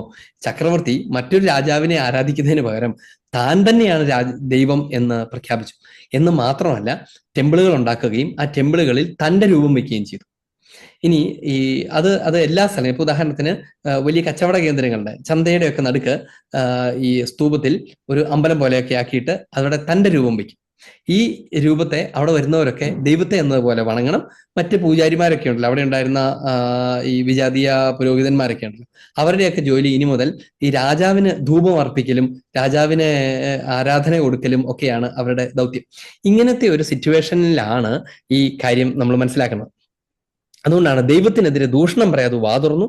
അവിടുത്തെ നാമത്തെയും അവിടുത്തെ കൂടാരത്തെയും സ്വർഗത്തിൽ വസിക്കുന്നവരെയും അത് ദുഷിച്ചു പറഞ്ഞു. ദൈവത്തിന്റെ കൂടാരം, അത് കൂടാരത്തെ ദുഷിച്ചു പറഞ്ഞു എന്ന് പറയുമ്പം 2 കാര്യമാണുള്ളത്. ഒന്നാമത്തെ കാര്യം ഈ ജെറുസലേമിനെ ഉൾപ്പെടെ അറ്റാക്ക് ചെയ്യുന്നതുമായി ബന്ധപ്പെട്ട വിഷയമാണ്. ജെറുസലേമിനെ അറ്റാക്ക് ചെയ്യുകയും ജെറുസലേം ദേവാലയത്തെ അറ്റാക്ക് ചെയ്യുകയൊക്കെ ചെയ്ത പശ്ചാത്തലം അതിന്റെ പുറകിലുണ്ട്. രണ്ടാമത്തേത്, ദൈവത്തിന്റെ കൂടാരം അത് തിരുസഭയാണ് എന്ന് വിശുദ്ധ ഗ്രന്ഥം പഠിപ്പിക്കും. ദൈവത്തിന്റെ കൂടാരം സത്യത്തിന്റെ തൂണും കോട്ടയുമായ ദൈവഭവനത്തിൽ ഒരുവൻ പെരുമാറേണ്ടത് എങ്ങനെയാണ് നിങ്ങളുടെ അറിവിനേക്കായി വിവരിക്കാനാണെന്ന് തിമോത്തിയോസ് ലേഖനത്തിൽ നമ്മൾ നമ്മൾ വായിക്കും. അത് സഭയെക്കുറിച്ചാണ് സംസാരിക്കുന്നത്. അപ്പോൾ അതുകൊണ്ട് ദൈവത്തിന്റെ കൂടാരം പഴയ നിയമത്തിൽ ഇസ്രയേലിൽ വസിച്ചിരുന്ന ദൈവം എന്ന ടെന്റ് ആയിരുന്നെങ്കിൽ, വാഗ്ദാന പേടകമൊക്കെ സൂക്ഷിച്ചിരുന്ന കൂടാരമായിരുന്നെങ്കിൽ, പുതിയ നിയമത്തിൽ ഈശോയുടെ കാലം മുതൽ ആ കൂടാരം തിരുസഭയാകുന്ന കൂടാരമാണ്, തിരുസഭാ ഭവനമാണ്. അപ്പൊ അതുകൊണ്ട് തിരുസഭയ്ക്കെതിരെ സംസാരിക്കാൻ, പ്രവർത്തിക്കാൻ, അതാണ് അവിടുത്തെ നാമത്തെയും അവിടുത്തെ കൂടാരത്തെയും അത് ദുഷിച്ചു പറഞ്ഞു എന്ന് പറയും. തിരുസഭയെ അത് ദുഷിച്ചു എന്നാണ് അതിന്റെ ലിറ്ററൽ ആയിട്ടുള്ള അർത്ഥം തിരുസഭയുമായി ബന്ധപ്പെട്ടതാണ്. സഭയാണ് ഈ ചക്രവർത്തി അറ്റാക്ക് ചെയ്തുകൊണ്ടിരുന്നത്. ഇനി മൂന്നാമത്തെ എന്താണ്? സ്വർഗത്തിൽ വസിക്കുന്നവരെയും അത് ദുഷിച്ചു പറഞ്ഞു. സ്വർഗത്തിൽ വസിക്കുന്നവരെ എന്ന് പറയുമ്പം വിശുദ്ധരെന്നാണ് അതിന്റെ പൊതുവിൽ അർത്ഥം. പക്ഷെ ഇവിടുത്തെ പർട്ടിക്കുലർ കോണ്ടെക്സ്റ്റ് എന്താണെന്ന് വെച്ച് കഴിഞ്ഞാൽ, ഈ രക്തസാക്ഷികളായി തീരുന്നവരുണ്ടല്ലോ, ഈ മതമർദ്ദനത്തിൽ കൊല്ലപ്പെടുന്ന ആളുകൾ, ആ കൊല്ലപ്പെടുന്ന ആളുകളെ ഈ ചക്രവർത്തി അതുവരെ അവരുടെ വിശ്വാസം ഭയങ്കരമായിട്ട് അവർ ഹോൾഡ് ചെയ്യുകയും എന്നിട്ട് വിശ്വാസത്തിന് വേണ്ടി മരണം വരിക്കുകയും ചെയ്തു. അങ്ങനെ മരണം വരിച്ചു കഴിയുമ്പം ചക്രവർത്തിയുടെ കിങ്കരന്മാരോ കൂടി അവരെ പുച്ഛിക്കും. നീ ഇത്രയും വലിയ ബഹളം വെച്ചില്ലേ, നീ ഭയങ്കര വിശ്വാസം കഴിച്ചു, എന്നിട്ട് ഇപ്പൊ എന്താ ഇതേ കത്തിക്കരിഞ്ഞ് കിടക്കുന്നത് കണ്ടോ എന്നൊക്കെ പറഞ്ഞ് അവരെ പുച്ഛിക്കുകയൊക്കെ ചെയ്യും. അപ്പൊ അങ്ങനെ അവരുടെ മൃതദേഹത്തെ പോലും അവഹേളിക്കുകയും രക്തസാക്ഷികളെ അവഹേളിക്കുകയും ഒക്കെ ചെയ്തിരുന്നതിന്റെയും കൂടെ പശ്ചാത്തലത്തിലാണ് വിശുദ്ധരെ മാത്രമല്ല, പ്രധാനമായും അവരുടെ ഇടയിൽ നിന്ന് രക്തസാക്ഷികളായി തീർന്നിരുന്നവരെ പുച്ഛിക്കുകയും അവഹേളിക്കുകയും ഒക്കെ ചെയ്യുന്നതിന്റെ കൂടെ പശ്ചാത്തലത്തിലാണ് നമ്മളിങ്ങനെ വായിക്കുന്നത്, അവിടുത്തെ നാമത്തെയും കൂടാരത്തെയും സ്വർഗത്തിൽ വസിക്കുന്നവരെയും അത് ദുഷിച്ചു പറഞ്ഞു എന്ന്. സ്വർഗത്തിൽ വസിക്കുന്നവരെന്ന് പറയുന്നത് വിശുദ്ധരാണ്, ഒപ്പം ദൈവത്തെയുമാണ്. ദൈവവും ദൈവത്തിന്റെ സംഘവും അവരെ മുഴുവനും ദുഷിച്ചു പറഞ്ഞു. വിശുദ്ധരോട് പടപൊരുതി അവരെ കീഴ്പ്പെടുത്താൻ അതിന് അനുവാദം നൽകപ്പെട്ടു. നോക്കുക, വിശുദ്ധരോട് പടപൊരുതി അവരെ കീഴ്പ്പെടുത്താൻ അതിന് അനുവാദം നൽകപ്പെട്ടു. നമ്മൾ എല്ലാ സ്ഥലത്തും ഇങ്ങനെ വായിക്കും, അനുവാദം നൽകപ്പെട്ടു എന്ന് വെച്ചാൽ അതിന്റെ അർത്ഥം ദൈവം അവരെ അങ്ങ് അനുവദിച്ചു എന്നുള്ള അർത്ഥമല്ല. അത് കുറച്ചുകൂടെ സിംബോളിക്കാണ്. ഞാൻ ആദ്യം പറഞ്ഞ പോലെ അത് ദൈവം ഞങ്ങൾക്ക് തന്നൊരു അവസരമാണ്, ഞങ്ങൾ തന്നെ വിശുദ്ധീകരിക്കാൻ, വിശ്വാസം സാക്ഷ്യപ്പെടുത്താൻ തന്ന ഒരു അവസരമാണ് എന്നവർ തിരിച്ചറിയുന്നതാണ്. ജോബിന്റെ പുസ്തകത്തിനകത്ത് നമ്മൾ വായിക്കും, ദൈവം ഒരു പരീക്ഷണം നടത്തി എന്നൊക്കെ പറയും. അതൊരു പ്രതീകാത്മകമായ പഴയനിയമ പശ്ചാത്തലമുള്ള ഒരു കഥാരൂപമാണ് ഈ ജോബിന്റെ പുസ്തകം. ഏതാണ്ട് അതുപോലെയല്ല അത് ഇവിടെ. എന്നാൽ പോലും അവർ മനസ്സിലാക്കുന്നത് അതിന് താൽക്കാലികമായി അനുവാദം കൊടുത്തു. അവരങ്ങനെ പറയാനുള്ള കാരണം ദൈവം അറിയാതെ ഒന്നും സംഭവിക്കില്ല എന്നൊക്കെ നമ്മുടെ നാട്ടിൽ പറയില്ലേ. എന്ന പോലെ ഈ പീഡനങ്ങളുടെ ഒക്കെ ഞാൻ ഈ പീഡനം അനുഭവിക്കുമ്പോഴും ദൈവം ഇതൊക്കെ കണ്ടോണ്ടിരിക്കുന്നത്. ദൈവം വേണ്ടാന്ന് പറഞ്ഞാൽ അപ്പൊ തീരും.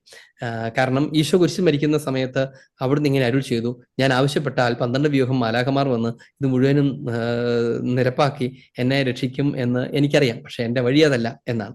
അപ്പൊ അത് ആ അർത്ഥത്തിലാണ് അതിന് അനുവാദം നൽകപ്പെട്ടതുകൊണ്ട് മാത്രമാണ്, അല്ലാണ്ട് അതിന് പരമാധികാരം ഉണ്ടായിട്ടല്ല. അനുവാദം നൽകപ്പെട്ടിട്ട് ചെയ്യുന്നതും സ്വന്തമായ പരമാധികാരത്തിൽ ചെയ്യുന്നതും തമ്മിൽ വലിയ വ്യത്യാസമുണ്ട്. ചക്രവർത്തി എന്ത് ചെയ്താലും ചക്രവർത്തിയുടെ ശക്തി കൊണ്ടൊന്നുമല്ല, ദൈവം നിന്നെ തടയാതിരിക്കുന്നതുകൊണ്ട് മാത്രം സംഭവിക്കുന്നതേ ഉള്ളൂ എന്ന് ആവർത്തിച്ച് പറയുന്നതാണ് ഈ അനുവാദം നൽകപ്പെട്ടു എന്ന പാസീവ് വോയിസ്. ഓരോ ജനത്തിന്റെയും ഓരോ ഗോത്രത്തിന്റെയും ഭാഷയുടെയും ജനതയുടെയും മേൽ അതിന് അധികാരം നൽകപ്പെട്ടു. സകല ജനത്തെ അധികരിച്ചു. വധിക്കപ്പെട്ട കുഞ്ഞാടിന്റെ ജീവഗ്രന്ഥത്തിൽ ലോകസ്ഥാപനം മുതൽ പേരെഴുതപ്പെടാത്തവരായി ഭൂമിയിൽ വസിക്കുന്ന സർവരും അതിനെ ആരാധിക്കും. ഇതൊരു ഭയങ്കര കീ വേർഡാണ്. ഇത് ശരിക്കും ഒരു വാണിംഗ് ആണ്. വിശുദ്ധ യോഹന്നാനിൽ വഴി കർത്താവ് കൊടുക്കുന്ന ഒരു വാണിംഗ് ആണ്. അതേസമയം അതൊരു പ്രവചനവുമാണ്. ഇങ്ങനെയാണ് വധിക്കപ്പെട്ട കുഞ്ഞാടിന്റെ ജീവഗ്രന്ഥത്തിൽ. ആരാണ് ഈ വധിക്കപ്പെട്ട കുഞ്ഞാട്? ഉറപ്പായിട്ടും ഈശോ മിശിഹായാണ് എന്ന് നമുക്കറിയാം. കുഞ്ഞാടിന്റെ ജീവഗ്രന്ഥത്തിൽ എന്ന് പറഞ്ഞാൽ കുഞ്ഞാടിന്റെ ഗ്രന്ഥത്തിൽ പേരെഴുതപ്പെട്ടവർ എന്ന് പറയുന്ന ഒരു പരാമർശമുണ്ട്. എന്ന് വെച്ചാൽ ഈശോയോട് ചേർന്ന് നിൽക്കുന്നവർ, ഈശോയുടെ അക്കൗണ്ടിലുള്ളവർ എന്നാണല്ലോ അതിന്റെ സിമ്പിൾ അർത്ഥം. ജീവഗ്രന്ഥത്തിൽ ലോകസ്ഥാപനം മുതൽ പേരെഴുതപ്പെടാത്തവരായി ഭൂമിയിൽ വസിക്കുന്ന സർവരും, ലോക ആരംഭം മുതൽ പേരെഴുതപ്പെടാത്തവരായി അതിൽ വസിക്കുന്ന സകലരും എന്ന് പറഞ്ഞാല് ഈ ഈശോ വഴി രക്ഷ പ്രാപിക്കുന്നവർ ഒഴികെ ബാക്കിയുള്ളവർ എന്നാണ് അതിന്റെ അർത്ഥം. ഈശോ വഴി രക്ഷ പ്രാപിക്കുന്നു. അപ്പൊ എന്തുകൊണ്ടാണ് ലോകസ്ഥാപനം മുതൽ എന്ന് പറയാൻ കാരണം? ഈശോ മരിച്ച് പാതാളങ്ങളിലേക്ക് ഇറങ്ങി എന്ന കാര്യത്തിന്റെ ഒരു എക്സ്റ്റൻഷൻ ആണത്.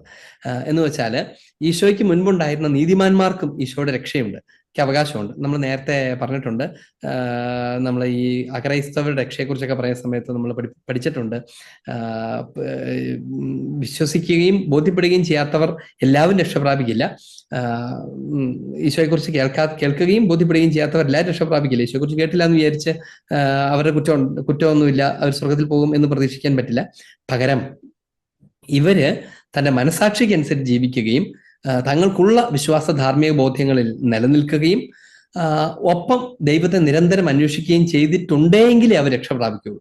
അങ്ങനെയുള്ളവരെയാണ് നീതിമാന്മാരെന്ന് വിളിക്കുന്നത്. ആ നീതിമാന്മാരുടെ പക്കലേക്കാണ് ഈശോ തന്റെ രക്ഷയുമായി കടന്നു പോകുന്നതായി ഈശോയുടെ പാതാളങ്ങളിലേക്ക് ഇറങ്ങൽ വിവരിക്കുന്നത്.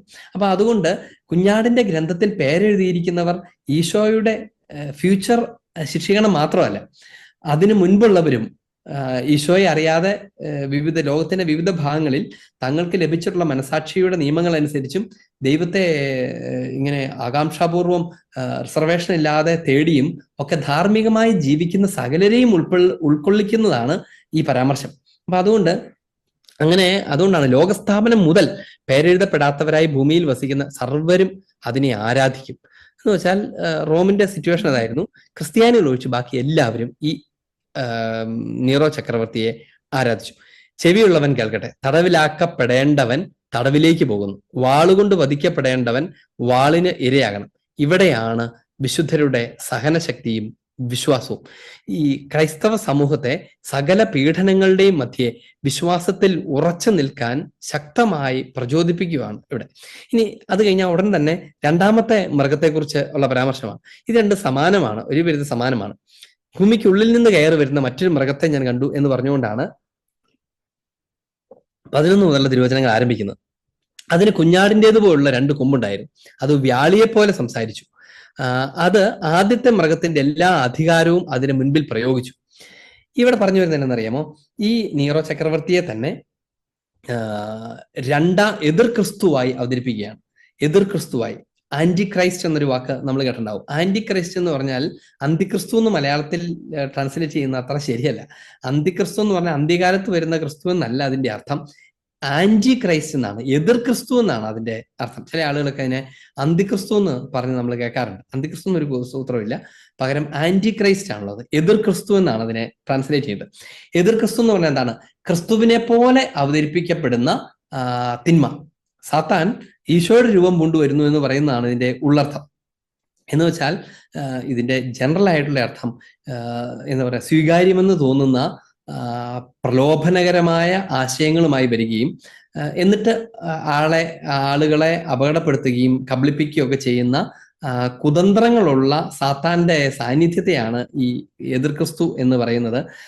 കാരണം അവൻ ഈശോയെ പോലെ, ഈശോ തന്നെയും പറഞ്ഞു, പലരും ഞാനാണ് എന്ന് പറഞ്ഞ് എൻ്റെ നാമത്തിൽ എന്ന പോലെ വരും, നിങ്ങൾ അവരെ വിശ്വസിക്കരുത് എന്നാണ്. പലരും ഞാനാണ് എന്ന് പറഞ്ഞു വരും. സാത്താൻ തൻ്റെ എടുക്കുന്ന അവസാനത്തെ തന്ത്രം, നീ ഒന്നും പേടിക്കണ്ട, ഞാൻ തന്നെയാണ്, ഈശോ തന്നെയായി വന്നേക്കുന്നത് എന്ന് പറഞ്ഞ് ഡിസ്ഗൈസിലാവുക എന്നതാണ് എന്നൊരു ധാരണ ആദിമ ക്രൈസ്തവരുടെ ഇടയിലുണ്ടായിരുന്നു. വിശുദ്ധഗ്രന്ഥത്തിനും അതിന്റെ ചില സൂചനകളൊക്കെ ഉണ്ട്. അപ്പം സകല പരിശ്രമങ്ങളും അവസാനിച്ചു കഴിയുമ്പോൾ സാത്താൻ എടുക്കാൻ പോകുന്ന അവസാനത്തെ തന്ത്രം അത് ദൈവത്തിന്റെ തന്നെ റോൾ അണിഞ്ഞ് പ്രത്യക്ഷപ്പെടുക എന്നുള്ളതാണ്. അപ്പം ഈ നീറോ ചക്രവർത്തി സത്യത്തിൽ അങ്ങനെ ദൈവത്തിന്റെ റോൾ അണിഞ്ഞ് പ്രത്യക്ഷപ്പെട്ട സാത്താനാണ് എന്നാണ് ഈ വിശുദ്ധഗ്രന്ഥം പറയുന്നത്.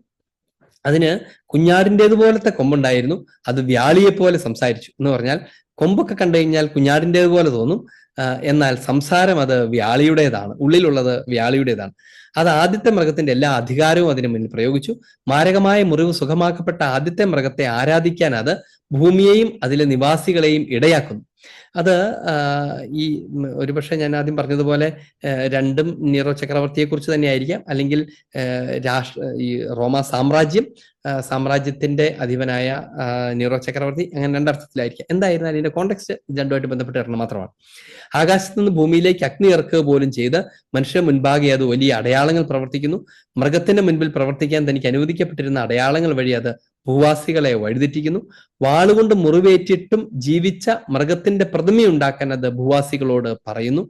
ഈ അവിടുത്തെ നിയമസംഹിത, ഈ സാമ്രാജ്യത്വത്തിന്റെ അധികാരം, ഇത് ആ ചക്രവർത്തിയുടെ പ്രതിമയുണ്ടാക്കാൻ ജനത്തോട് കൽപ്പിക്കുന്നു. പ്രതിമയുണ്ടാക്കുക എന്ന് പറയുന്നത് തന്നെ വിഗ്രഹാരാധനയാണ് പഴയ നിയമത്തിന്റെ ഒക്കെ പശ്ചാത്തലത്തിൽ. അപ്പം ആ ഉണ്ടാക്കാൻ പറയുന്നത് വെറുതെ ഒരു സ്റ്റാച്യു വെക്കാൻ വേണ്ടിയല്ലോ, ആരാധിക്കാൻ വേണ്ടിയുള്ള പ്രതിമ ഉണ്ടാക്കാനാണല്ലോ ആവശ്യപ്പെടുന്നത്.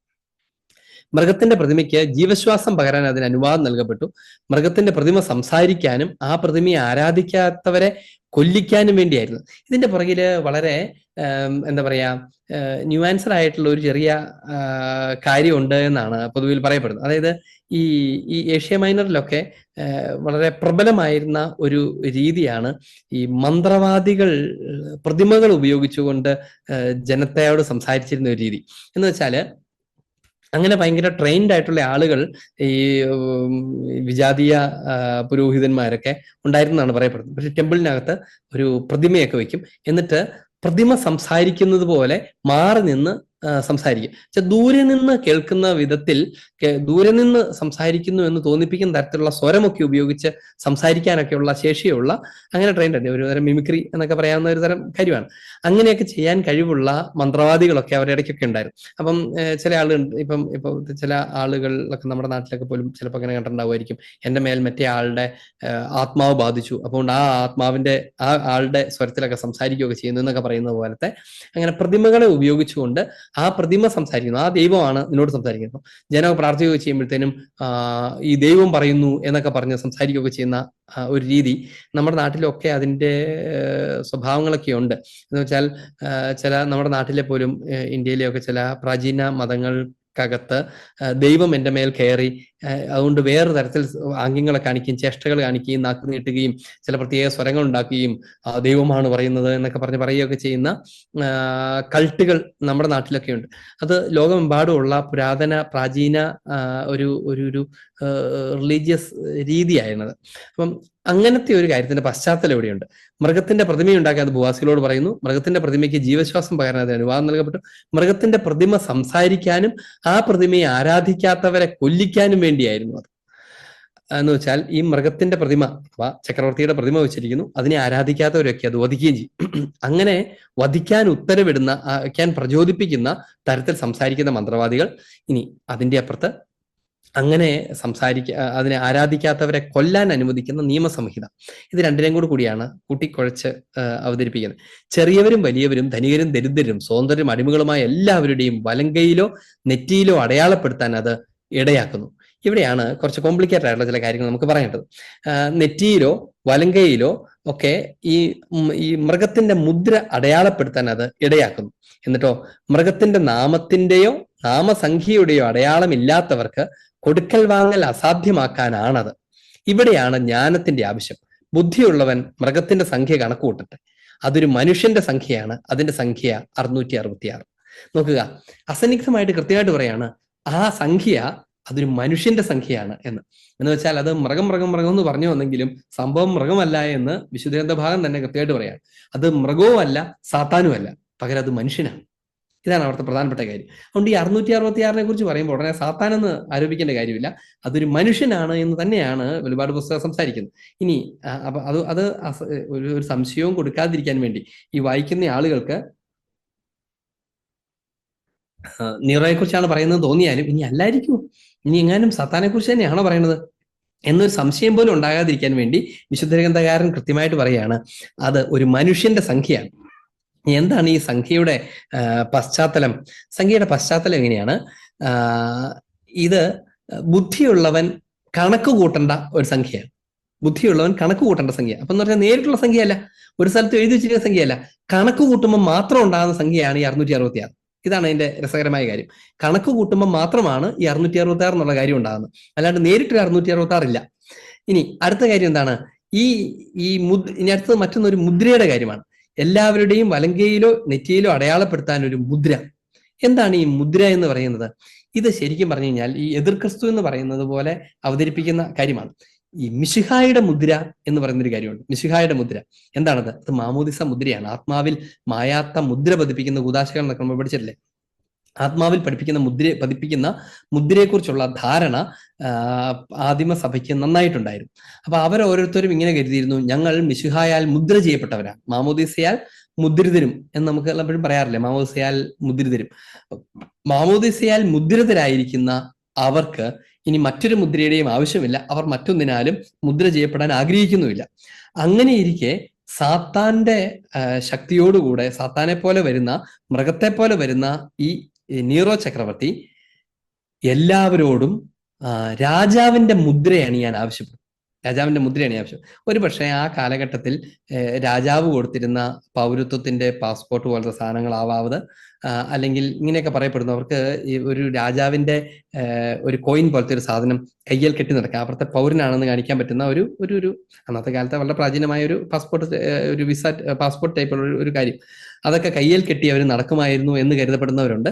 അതുപോലെ തന്നെ ചില ഈ ടാറ്റു ഒക്കെ ചെയ്യുന്നത് പോലെ രാജാവിന്റെ മുദ്ര എന്തെങ്കിലും, രാജാവിനെ വണങ്ങുന്നയാളാണ് എന്ന് പ്രകടിപ്പിക്കാൻ വേണ്ടിയുള്ള മുദ്ര ധരിച്ച് നടക്കുക എന്നതാവാം. ഇനി അതിനേക്കാളൊക്കെ ഉപരി രാജാവിനെ നെറ്റികൊണ്ട് ഈ പ്രതിമയുടെ മുൻപിൽ ദൈവത്തെ എന്നതുപോലെ നെറ്റിമുട്ടിച്ച് മുദ്രയുണ്ടാക്കുന്നതുമാകാം. അങ്ങനെയുമാകാം. എന്നുവെച്ചാൽ ആ കുമ്പിടലാകുന്ന മുദ്രയായിരിക്കാം ഉദ്ദേശിക്കുന്നത്. ഏതാണ് ഹിസ്റ്റോറിക്കലി കോൺക്രീറ്റ് ആയിട്ടുള്ളത് നമുക്ക് അറിഞ്ഞു. എന്തായിരുന്നാലും ഈ രണ്ടു മൂന്ന് സാധ്യതകളാണ് ഇതിനകത്തുള്ളത്. അപ്പൊ അങ്ങനത്തെ ഒരു മുദ്രയുടെ പരാമർശം അല്ലെ അതിന്റെ ഒരു പശ്ചാത്തലം ആ കാലഘട്ടത്തിലുണ്ട്. അപ്പൊ ആദിമസഭയ്ക്ക് ഇങ്ങനെ ഒരു മുദ്ര പതിക്കാനോ അല്ലെങ്കിൽ അങ്ങനെ രാജാവിന്റെ ആരാധനാഗണമാണെന്ന് സൂചിപ്പിക്കുന്ന അടയാളങ്ങൾ ധരിക്കാനോ ഒട്ടും താല്പര്യം ഉണ്ടായിരുന്നില്ല. അവർ ചെയ്യില്ല എന്ന് തീരുമാനിക്കുകയും അവർ അതിനുവേണ്ടി ജീവൻ കൊടുക്കാൻ തയ്യാറാവുകയും ചെയ്തിരുന്നു. ഇതാണ് അതിന്റെ കോണ്ടെക്സ്റ്റ്. ഇനി അടുത്ത കാര്യം എന്താണ്? അത് ആ അടയാളമില്ലാത്തവർക്ക് കൊടുക്കൽ വാങ്ങൽ അസാധ്യമാക്കാനാണ്. കൊടുക്കൽ വാങ്ങൽ അസാധ്യമാക്കാനാണ്. ഇതെന്താന്ന് ചോദിച്ചാല് പല ആൾക്കാരും പറയും, നോക്കുക, ഈ 666 സാത്താൻ വന്നു കഴിഞ്ഞാൽ പിന്നെ എല്ലാ കച്ചവടവും സാത്താന്റെ വഴിയായിരിക്കും. അപ്പൊ അതിന്റെ ബിസിനസ്സും സംവിധാനങ്ങളൊക്കെ ഒരു ഗ്ലോബൽ എന്താ പറയുക, ഏകലോകം ആക്കിയാണ് വരാൻ പോകുന്നത് എന്നൊക്കെ ഒത്തിരി പ്രചരിപ്പിക്കുന്ന ആളുകൾ നമ്മളാണ്. ഇവിടുത്തെ കാര്യം എന്താണെന്ന് വെച്ചാല് ഈ ക്രൈസ്തവരെ പീഡിപ്പിക്കുന്നതിന് അവരുപയോഗിച്ച 2-3 മാർഗങ്ങളിൽ പ്രധാനപ്പെട്ട ഒരെണ്ണം എന്താണെന്നറിയാമോ? ഒന്ന് അവരുടെ പൗരത്വം നിഷേധിക്കുക എന്ന് പറയുന്ന കാര്യങ്ങളായിരുന്നു. രണ്ടാമത്തെ അവരെ കൊല്ലുക എന്ന് പറയുന്ന കാര്യങ്ങളായിരുന്നു. മൂന്നാമത്തേത് അവരെ പൊതുസമൂഹത്തിൽ നിന്ന് മാറ്റി നിർത്തുക എന്ന് പറയുന്ന കാര്യം. പ്രത്യേകിച്ച് ആളുകൾ ഒരുമിച്ച് കൂടുകയും കച്ചവടങ്ങൾ നടത്തുകയും ചെയ്യുന്ന സ്ഥലങ്ങളിൽ നിന്നും. എല്ലാ മാർക്കറ്റുകളും രാജാവിൻ്റെതാണ് മാർക്കറ്റുകളൊക്കെ. അപ്പം എല്ലാവരും ഗവൺമെന്റ് നിയന്ത്രിത സംവിധാനങ്ങളാണ് അവർക്കുണ്ടായിരുന്നത്. അപ്പൊ അങ്ങനെയുള്ള ഒരു സ്ഥലത്ത് ഈ വിൽക്കാനും വാങ്ങാനും കഴിയാതെ വരുന്ന ഒരു അവസ്ഥ എന്ന് പറഞ്ഞാൽ അതിഭീകരമാണ്. മനുഷ്യൻ പിന്നെ എങ്ങനെ ജീവിക്കും? ഈ ക്രിസ്ത്യാനികളുടെ പാവങ്ങൾ എന്തെങ്കിലുമൊക്കെ അധ്വാനിച്ച് എന്തെങ്കിലും ഉണ്ടാക്കിയാൽ ഇവർക്ക് ആർക്കും വിൽക്കാൻ പറ്റില്ല, ചന്തയെ കൊണ്ടില്ലാൻ പറ്റില്ല. അങ്ങനെ വന്നു കഴിഞ്ഞാൽ അവർക്ക് നിലനിൽക്കാൻ പറ്റാതെ വരും. അതുകൊണ്ട് ഇവരെ മാർക്കറ്റുകളിൽ നിന്ന് അവരെ പുറത്താക്കി. എന്നിട്ട് അവരോട് പറഞ്ഞിരുന്ന കാര്യമായിരുന്നു, ഈ മാർക്കറ്റിലും രാജവീതിയിലും ഒക്കെ വെച്ചിരിക്കുന്ന ഈ രാജാവിന്റെ പ്രതിമ ദൈവമായി കണ്ടതിനെ ആരാധിച്ചാൽ മാത്രമേ അവർക്ക് ആ രാജ്യത്തിന്റെ അവകാശങ്ങൾ ഉണ്ടാവത്തുള്ളൂ.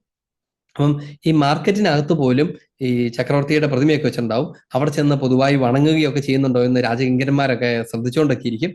അപ്പൊ അങ്ങനെ അല്ലാത്തവർക്ക് ആ കച്ചവടത്തിനകത്തൊരു പങ്കാളിത്തമില്ല. അവർക്കൊന്നും അവിടെ നിന്ന് മേടിക്കാനും പറ്റില്ല, അവർക്കൊന്നും വിൽക്കാനും പറ്റില്ല. പിന്നെ അവരെന്ത് ഭക്ഷിക്കും? അവരെങ്ങനെ ജീവിക്കും? അവരുടെ ജീവിതം ഇങ്ങനെ ഞെരുക്കി അവസാനം ഗതികെട്ട് അവര് അനുസരിക്കുക എന്നുള്ളതായിരുന്നു ചക്രവർത്തിയുടെ ഉദ്ദേശം. അപ്പം കൊടുക്കൽ വാങ്ങൽ അസാധ്യമാക്കുക എന്ന് പറയാൻ അതിന്റെ സിമ്പിൾ അർത്ഥത്തിലേ ഉള്ളൂ. രാജാവിനെ ദൈവമായി കരുതാത്തവരെ മാർക്കറ്റിൽ ഇൻവോൾവ് ചെയ്യാൻ അവർ സമ്മതിക്കുമായിരുന്നില്ല, ചക്രവർത്തി സമ്മതിക്കുമായിരുന്നില്ല എന്ന് മാത്രമേ ഇതിനർത്ഥമുള്ളൂ. ഇനി എന്താണ് ഇതിന്റെ കൺക്ലൂഡ് ചെയ്ത് പറയാവുന്ന കാര്യം? ഈ മൃഗത്തെക്കുറിച്ച് പറയാണ്. മൃഗത്തിന്റെ നാമത്തിന്റെയോ നാമസംഖ്യയുടെയോ അടയാളമില്ലാത്തവർക്ക്, മൃഗത്തിന്റെ നാമം അല്ലെങ്കിൽ നാമസംഖ്യ എന്ന് പറഞ്ഞാൽ എന്താന്ന് ചോദിച്ചാല് ഒരു നാമത്തിന്റെ, ഒരു പേരിന്റെ അക്ഷരങ്ങൾ കൂട്ടിക്കിട്ടുന്ന സംഖ്യയാണ് നാമസംഖ്യ. എന്താണ് ഈ അക്ഷരങ്ങൾ ഇങ്ങനെ കൂട്ടിക്കിട്ടുന്നത്? അക്ഷരങ്ങളല്ലേ.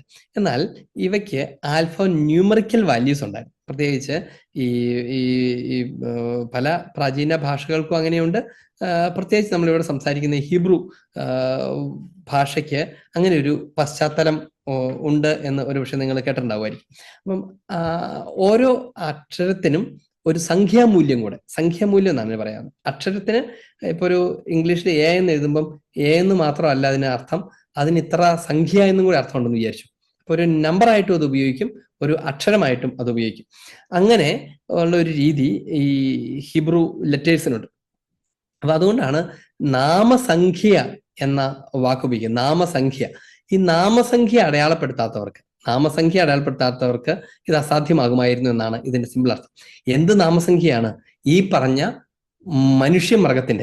മനുഷ്യനാണത്, എന്നാൽ അത് ഭയങ്കരമായ ഭീകരനായ മൃഗമാണ്. ആ മൃഗമാണ് എല്ലാവരെയും, ക്രിസ്ത്യാനികളെ ഉപദ്രവിക്കുന്നത്, കഷ്ടപ്പെടുത്തുന്നത്. ആ മൃഗത്തിന്റെ സംഖ്യ. ഇനി എന്താണ് ഈ മൃഗത്തിന്റെ സംഖ്യ എന്ന് പറഞ്ഞാൽ? ഏത് മൃഗമാണത്? നമ്മൾ ഇത്ര നേരം പറഞ്ഞുകൊണ്ടിരുന്ന അതേ കാര്യമാണ്. നീറോ ചക്രവർത്തി എന്ന മൃഗമാണത്. ഈ നീറോ ചക്രവർത്തി എന്ന മൃഗത്തിന്റെ സംഖ്യയെക്കുറിച്ചാണ് ഈ പറയുന്നത്.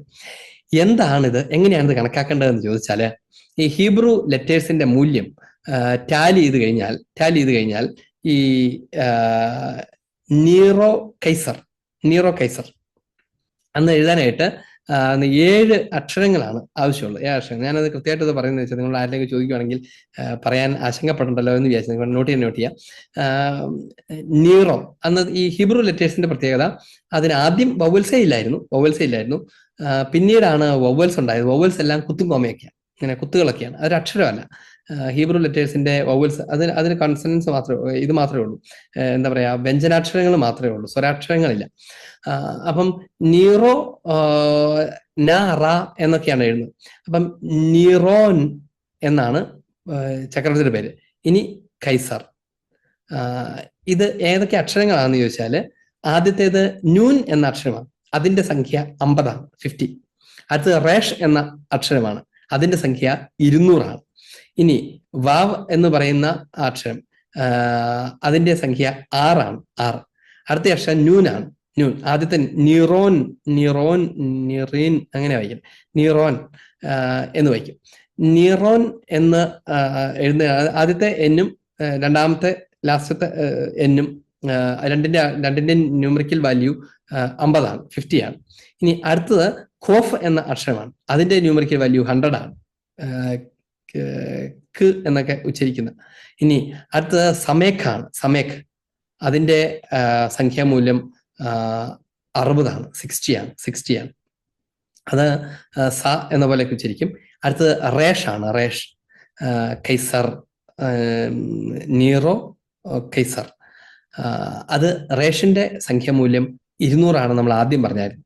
അപ്പൊ ന്യൂൻ 50 ആണ്, റേഷ് 200 ആണ്, വാവ് 6 ആണ്, ന്യൂൻ വീണ്ടും വരുന്നു, അത് 50 ആണ്, ഖോഫ് 100 ആണ്, സമേഖ് 60 ആണ്, റേഷ് 200 ആണ്.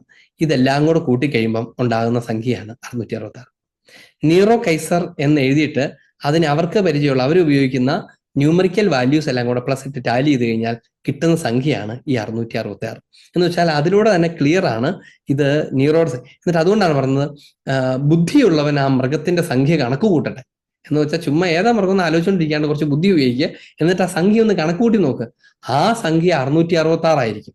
ഇനി തിരിച്ച് ചെയ്ത് നോക്കുക, 666 വരുന്ന അക്ഷരങ്ങൾ ഏതൊക്കെയാണ്, ഇതൊക്കെ പറക്കിയെടുത്ത് കഴിയുമ്പോഴത്തേനും ഇത് നീറോ ചക്രവർത്തിയുടെ കാര്യമാണല്ലോ ഈ പറയുന്നത് എന്ന് ക്ലിയർ ആവും. ഇനി ചില കയ്യെഴുത്ത് പ്രതികൾക്കകത്ത് ഈ 666 പകരം 616 കാണും. അപ്പൊ അത് ചിലപ്പോഴൊക്കെ ഒരു സ്പെല്ലിംഗ് മിസ്റ്റേക്ക് ആണെന്ന് തെറ്റിദ്ധരിക്കാറുണ്ട്. പക്ഷെ സത്യത്തിൽ അങ്ങനെയല്ല. അതായത് അതിന്റെ പശ്ചാത്തലം എന്നാന്ന് വെച്ച് കഴിഞ്ഞാല്, ഈ ലാറ്റിൻ ഭാഷയിൽ നിന്ന് ഹീബ്രു ഭാഷയിലേക്ക് ട്രാൻസ്ലേറ്റ് ചെയ്യുന്ന സമയത്ത് രണ്ടാമത്തെ എൻ, നീറോൻ എന്നുള്ളതിന് നീറോ എന്ന് മാത്രമേ ട്രാൻസ്ലേറ്റ് ചെയ്യാറുള്ളൂ. അപ്പം രണ്ടാമത്തെ നൂൻ എന്ന അക്ഷരം അതിനകത്തുണ്ടാകത്തില്ല, അതായത് 50 ഉണ്ടാകത്തില്ല. അപ്പം ആ 50 മാറിക്കഴിഞ്ഞാൽ പിന്നെ ഉള്ളത് 616 ആണ്. അങ്ങനെയാണ് ചില സ്ഥലങ്ങളിൽ ഇത് 616 ആകുന്നത്. മറ്റു സ്ഥലങ്ങളിലൊക്കെ എപ്പോഴും മജോറിറ്റി സ്ഥലങ്ങളിലെല്ലാം 666 ആണ്. ഇപ്പൊ ഈ 666 ഇവർ കൂട്ടി നോക്കിയപ്പോൾ തന്നെ ഇവർ ആകെ അത്ഭുതപ്പെട്ടു പോയി. കാരണം എന്താണ്, ഈ നീറോ കൈസർ എന്നുള്ള പേര് കൂട്ടി എഴുതി കഴിയുമ്പോഴത്തേനെ 666 വരും. ഇവർ അത്ഭുതപ്പെട്ടു. കാരണം എന്താണെന്ന് വെച്ചാൽ 6 എന്ന് പറയുന്നത് അപൂർണ സംഖ്യയാണെന്ന് എല്ലാവർക്കും അറിയാം. 6 അപൂർണ സംഖ്യയാണ്, 3 പൂർണ്ണസംഖ്യയാണ്. അപ്പോ അപൂർണത എന്ന് പറയുന്നത് തന്നെ തിന്മയാണ്, അല്ലെ കുറവാണ്, നെഗറ്റീവാണ്. അത് ഇൻറ്റു 3, അപൂർണതയുടെ പൂർണ്ണത എന്ന് വെച്ചാൽ പൂർണ്ണമായ അപൂർണത, പരിപൂർണമായ അന്ധകാരം, പരിപൂർണമായ തിന്മ, പരിപൂർണമായ വിനാശം എന്നൊക്കെ ഉള്ള സൂചന ഈ നീറോ കൈസർ എന്നുള്ള പേരിനകത്ത് പോലും ഉണ്ടല്ലോ ദൈവമേ എന്ന് ഈ ആദിമസഭ അത്ഭുതപ്പെട്ടു. ഇതാണ് അതിന്റെ പശ്ചാത്തലം. ഞാനിത് എന്തിനാണ് ഇങ്ങനെ ഇത്രയും വിശദീകരിച്ച് ആ ചാപ്റ്റർ മുഴുവനും വായിച്ചുകൊണ്ട് പറഞ്ഞതെന്ന് ചോദിച്ചു കഴിഞ്ഞാൽ, ഇതുപോലെ ഏതെങ്കിലുമൊക്കെ ഭാഗത്തെ എടുത്ത് തങ്ങൾക്ക് ഇഷ്ടമുള്ളതുപോലെ ലോകാവസാനം വരുന്നു, അല്ലെ ഇതിങ്ങനെ സംഭവിക്കും, അതെങ്ങനെയായിരുന്നു ശാസ്ത്രത്തിന് കണ്ടുപിടുത്തത്തിനകത്ത് ഇതിങ്ങനെയാണുള്ളത്, സാത്താനാണ് അവിടെ പ്രത്യക്ഷപ്പെട്ടത്, എവിടെയെങ്കിലും 666 നമ്പർ കണ്ട പാടന ചെറുത്താൻ്റെ ആയിപ്പോയി എന്നൊന്നും പറയാൻ നിൽക്കാതിരിക്കുക എന്ന് പറയാനും കൂടെ വേണ്ടിയിട്ടാണ്. ഇനി ഇതിന്റെ സിമ്പിൾ ആയിട്ടുള്ള ഒരു കണ്ടന്റ് എന്താണെന്ന് ചോദിച്ചു കഴിഞ്ഞാൽ, വിശുദ്ധ ഗ്രന്ഥത്തിനകത്ത് പ്രത്യേകിച്ച് വെളിപാട് പുസ്തകത്തിനകത്ത് സംസാരിക്കുന്ന മുഴുവനും സഭയുടെ ജീവിതത്തെക്കുറിച്ചാണ്. സഭാജീവിതത്തെക്കുറിച്ചാണ്. സഭ ഏറ്റെടുത്തിട്ടുള്ള പീഡനങ്ങൾ, സഭയുടെ ജീവിതത്തിന്റെ സ്വഭാവ സവിശേഷതകൾ, രക്തസാക്ഷികളുടെ ത്യാഗം, അവരുടെ പ്രതീക്ഷ, അവരുടെ പ്രത്യാശ, കർത്താവിലുള്ളവരുടെ ആശ്രയത്വം, അവരെ പീഡിപ്പിച്ചിരുന്നവരോടുള്ള അവരുടെ മനോഭാവങ്ങൾ, ഇങ്ങനെ തുടങ്ങുന്ന ഒത്തിരി കാര്യങ്ങളെ അവതരിപ്പിക്കുന്ന, ഒരു പരിധി വരെ അപ്പസ്തോല പ്രവർത്തനങ്ങൾക്ക് സമാനമായ, ഒരു പരിധി വരെ സുവിശേഷത്തിന്റെ സന്ദേശം മുഴുവനും ആദിമസഭയിൽ അവതരിപ്പിക്കപ്പെടുന്ന ഒരു ഗ്രന്ഥമാണ് വെളിപാട് പുസ്തകം. അപ്പം ശരിക്കും പറഞ്ഞാൽ വെളിപാട് പുസ്തകം സഭയുടെ ജീവിതമാണ്, സഭയുടെ പുസ്തകമാണ്, സഭയുടെ പ്രതീക്ഷയാണ്, പ്രത്യാശയാണ്. അല്ലാതെ സെക്റ്റുകൾക്കെടുത്ത് ഭാവിയെ കണ്ടുപിടിക്കാൻ വേണ്ടി ഉപയോഗിക്കാവുന്ന കടങ്കഥകൾ ഒളിച്ചു വച്ചേക്കുന്ന ഒരു സംവിധാനമൊന്നുമല്ല. ഇതിനകത്ത് അങ്ങനെ വലിയ ആർക്കും മനസ്സിലാക്കാൻ കഴിയാത്ത കടങ്കഥകളൊന്നുമല്ല ഒളിച്ചു വച്ചേക്കുന്നത്. പകരം ആ ജനത്തിന്റെ വിശ്വാസ സംബന്ധമായ രഹസ്യങ്ങൾ, അവർക്ക് ദൈവം നൽകാൻ ആഗ്രഹിച്ച പ്രത്യാശയുടെ പ്രബോധനം, അതൊക്കെ പകർന്നു കൊടുക്കുക എന്നുള്ളത് മാത്രമേ ഈ വെളിപാട് പുസ്തകത്തിനകത്തുള്ളൂ. ഇനി അതിന്റെ മറുവശത്ത് മിശിഹായെക്കുറിച്ച്, മിശിഹായുടെ അപ്പസ്തോലന്മാരെ കുറിച്ച്, പരിശുദ്ധ കന്യകാമറിയത്തെക്കുറിച്ചൊക്കെയുള്ള പ്രബോധനങ്ങൾ അതുകൊണ്ട് നിറഞ്ഞു നിൽക്കും ഈ വെളിപാട് പുസ്തകം. അപ്പൊ അതുകൊണ്ട് വെളിപാട് പുസ്തകം, ഏത് പുസ്തകവും, പ്രത്യേകിച്ച് വെളിപാട് പുസ്തകവും സഭയുടെ പ്രബോധനത്തിൽ നിന്ന് മനസ്സിലാക്കിയില്ലെങ്കിൽ നമ്മളെ ഒത്തിരി പേര് വഴിതെറ്റിക്കാനുള്ള സാധ്യതയൊക്കെ ഉണ്ട് എന്നും കൂടെ പറഞ്ഞുകൊണ്ട് നമുക്ക് ചെറിയ ചോദ്യോത്തരങ്ങൾ വല്ലതും ഉണ്ടെങ്കിൽ അങ്ങോട്ട് അതിലേക്ക് പ്രവേശിക്കാം. ഈ ക്ലാസ്സോടുകൂടെ നമ്മൾ ദൈവവർബുമിനെ കുറിച്ചുള്ള പഠനം ഏതാണ്ടൊന്ന് താൽക്കാലികമായിട്ട് അവസാനിപ്പിക്കാം. പിന്നീട് എപ്പോഴൊക്കെ സമയം കിട്ടുവാണെങ്കിൽ നമുക്ക് സ്ക്രിപ്ചറിലെ മറ്റ് ഭാഗങ്ങളെക്കുറിച്ചൊക്കെ സംസാരിക്കാം. ബേസിക്കലി നമ്മളൊരു അത്യാവശ്യപ്പെട്ട കാര്യങ്ങളൊക്കെ ദൈവവർബും എന്ത് സംസാരിക്കുന്നു എന്ന് പറഞ്ഞു, വിശുദ്ധ ഗ്രന്ഥത്തിന്റെ സ്വഭാവത്തെക്കുറിച്ചൊക്കെ പറഞ്ഞു. വിശുദ്ധ ഗ്രന്ഥം തന്നെ നമ്മൾ ഭാഗികമായിട്ടെങ്കിലുമൊക്കെ കണ്ടുമുട്ടി. വെളിപാട് പുസ്തകത്തെക്കുറിച്ച് പറഞ്ഞ് അങ്ങ് അവസാനിക്കാം. വെളിപാട് പുസ്തകത്തിന് നിങ്ങൾ ശ്രദ്ധാപൂർവ്വം ഒന്ന് വായിക്കുന്നതല്ലേ, അത് ഒത്തിരി കാര്യങ്ങൾ പറയേണ്ടതുണ്ട്.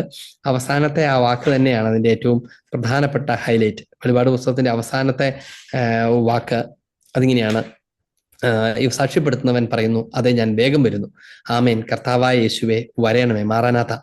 കർത്താവായ യേശുവിന്റെ കൃപ എല്ലാവരോടും കൂടെ എന്ന സമാപന ആശീർവാദത്തോടെയാണ് ഈ വെളിപാട് പുസ്തകം അവസാനിക്കുകയൊക്കെ ചെയ്യുന്നത്. അപ്പൊ അതിനകത്ത് സംസാരിക്കുന്ന മുഴുവനും നിത്യജീവനെക്കുറിച്ചുള്ള വചസ്സുകളാണ്, നിത്യജീവനെക്കുറിച്ചുള്ള വചസ്സുകൾ. അപ്പം ഈശോയുടെ രണ്ടാമത്തെ ആഗമനത്തിന് വേണ്ടി കാത്തിരിക്കുന്ന, പീഡനങ്ങളുടെ നടുക്കും ഈശോയുടെ മഹത്വപൂർണമായ രണ്ടാം ആഗമനത്തിന് വേണ്ടി കാത്തിരിക്കുന്ന ഒരു സഭയുടെ തേജസാർന്ന ജീവിതമാണ് അതിനകത്ത് മുഴുവനും ഉള്ളത്. അപ്പൊ അത് നമ്മളെ ഒത്തിരി പ്രചോദിപ്പിക്കും. ഈശോയെ കാത്തിരിക്കാൻ, തീക്ഷ്ണതയോടുകൂടെ വിശ്വാസത്തിൽ നിലനിൽക്കാൻ, പ്രതിസന്ധികളെയൊക്കെ അതിജീവിക്കാൻ. ഇപ്പൊ നമുക്ക് ഇന്ന് പോലും നമുക്കറിയാം, ഇതൊന്നും ഒന്നാം നൂറ്റാണ്ടിൽ സംഭവിച്ച കുറച്ച് കാര്യങ്ങൾ മാത്രമല്ല, ഇന്നും നമ്മളിത് പറഞ്ഞുകൊണ്ടിരിക്കുമ്പോഴും ലോകത്തിന്റെ വിവിധ സ്ഥലങ്ങളിൽ അനേകം ക്രൈസ്തവർ ഇതുപോലത്തെ കൊടിയ പീഡനങ്ങളിലൂടെ കടന്നു പോകുന്നുണ്ട്. ലക്ഷക്കണക്കിനുണ്ടായിരുന്ന ക്രൈസ്തവർ ഈ സിറിയയിൽ ഏതാനും വർഷം കൊണ്ട് 5000 താഴെയായി ചുരുങ്ങി, മുഴുവൻ കൊല്ലപ്പെട്ടതാണ്. അറേബ്യൻ കൺട്രീസ് മുഴുവനും വലിയ ക്രൈസ്തവ രാജ്യങ്ങളായിരുന്നു, മുഴുവൻ കൊന്നൊടുക്കപ്പെട്ടതാണ്, മുഴുവൻ കൊന്നൊടുക്കപ്പെട്ട് തീർന്നു പോയതാണ്, അവശേഷിപ്പിച്ചാണ്. അതിനകത്ത് അവരൊക്കെ വിശ്വാസത്തിന് വേണ്ടി നിലകൊണ്ടിട്ടുള്ളത് എങ്ങനെയാണെന്നൊക്കെ നമ്മൾ ഏകദേശം കേട്ടിട്ടുണ്ടാവുമായിരിക്കും. ഇപ്പൊ അടുത്ത കാലങ്ങളിൽ പോലും അവരെ കൊല്ലുന്ന തീവ്രവാദികളെ പോലും മാനസാന്തരപ്പെടുത്തുമാർ തീക്ഷ്ണമായ വിശ്വാസത്തോടുകൂടെ മരിക്കുന്ന രക്തസാക്ഷികൾ നമ്മുടെയൊക്കെ ചുറ്റുമുണ്ട്. അപ്പം നമ്മൾ ഓർക്കണം, വെളിപാട് പുസ്തകം പണ്ടങ്ങത്തെയോ ഒരു കഥയുടെ കാര്യമില്ല. ആദിമസഭയുടെ പീഡനത്തെക്കുറിച്ചാണ് പറയുന്നതെങ്കിലും യുഗാന്ത്യം വരെ ഈ സഭയുടെ ജീവിതം അങ്ങനെ തന്നെയായിരിക്കും. അപ്പൊ അതുകൊണ്ട് എല്ലാ കാലഘട്ടത്തിലെയും മർദ്ദിക്കപ്പെടുന്ന, പീഡനങ്ങൾ അനുഭവിക്കുന്ന സഭയ്ക്കും വ്യക്തിപരമായ വിശ്വാസത്തിന് വേണ്ടി പീഡനങ്ങൾ അനുഭവിക്കേണ്ടി വരുന്നവർക്കുള്ള പ്രത്യാശയുടെ സുവിശേഷമാണ് വെളിപാട് പുസ്തകം. എന്ന് വെച്ചാൽ നിങ്ങളൊരു ഓഫീസിൽ ഈശോയുടെ സുവിശേഷത്തിന്റെ മൂല്യങ്ങൾ ജീവിക്കുന്ന വഴി പീഡിപ്പിക്കപ്പെടുന്നുണ്ടെങ്കിൽ, സ്കൂളിൽ കർത്താവിനെ കുറിച്ച് പറയുമ്പോൾ പുച്ഛിക്കപ്പെടുകയും മാറ്റി നിർത്തപ്പെടുകയും ചെയ്യുന്നുണ്ടെങ്കിൽ, വെളിപാട് പുസ്തകം നമ്മളെ പ്രചോദിപ്പിക്കാൻ വേണ്ടിയുള്ളതാണ് എന്ന് ഓർക്കണം എന്ന് പറഞ്ഞുകൊണ്ട് നമുക്ക് ഏതാനും ചോദ്യങ്ങളിലേക്ക്.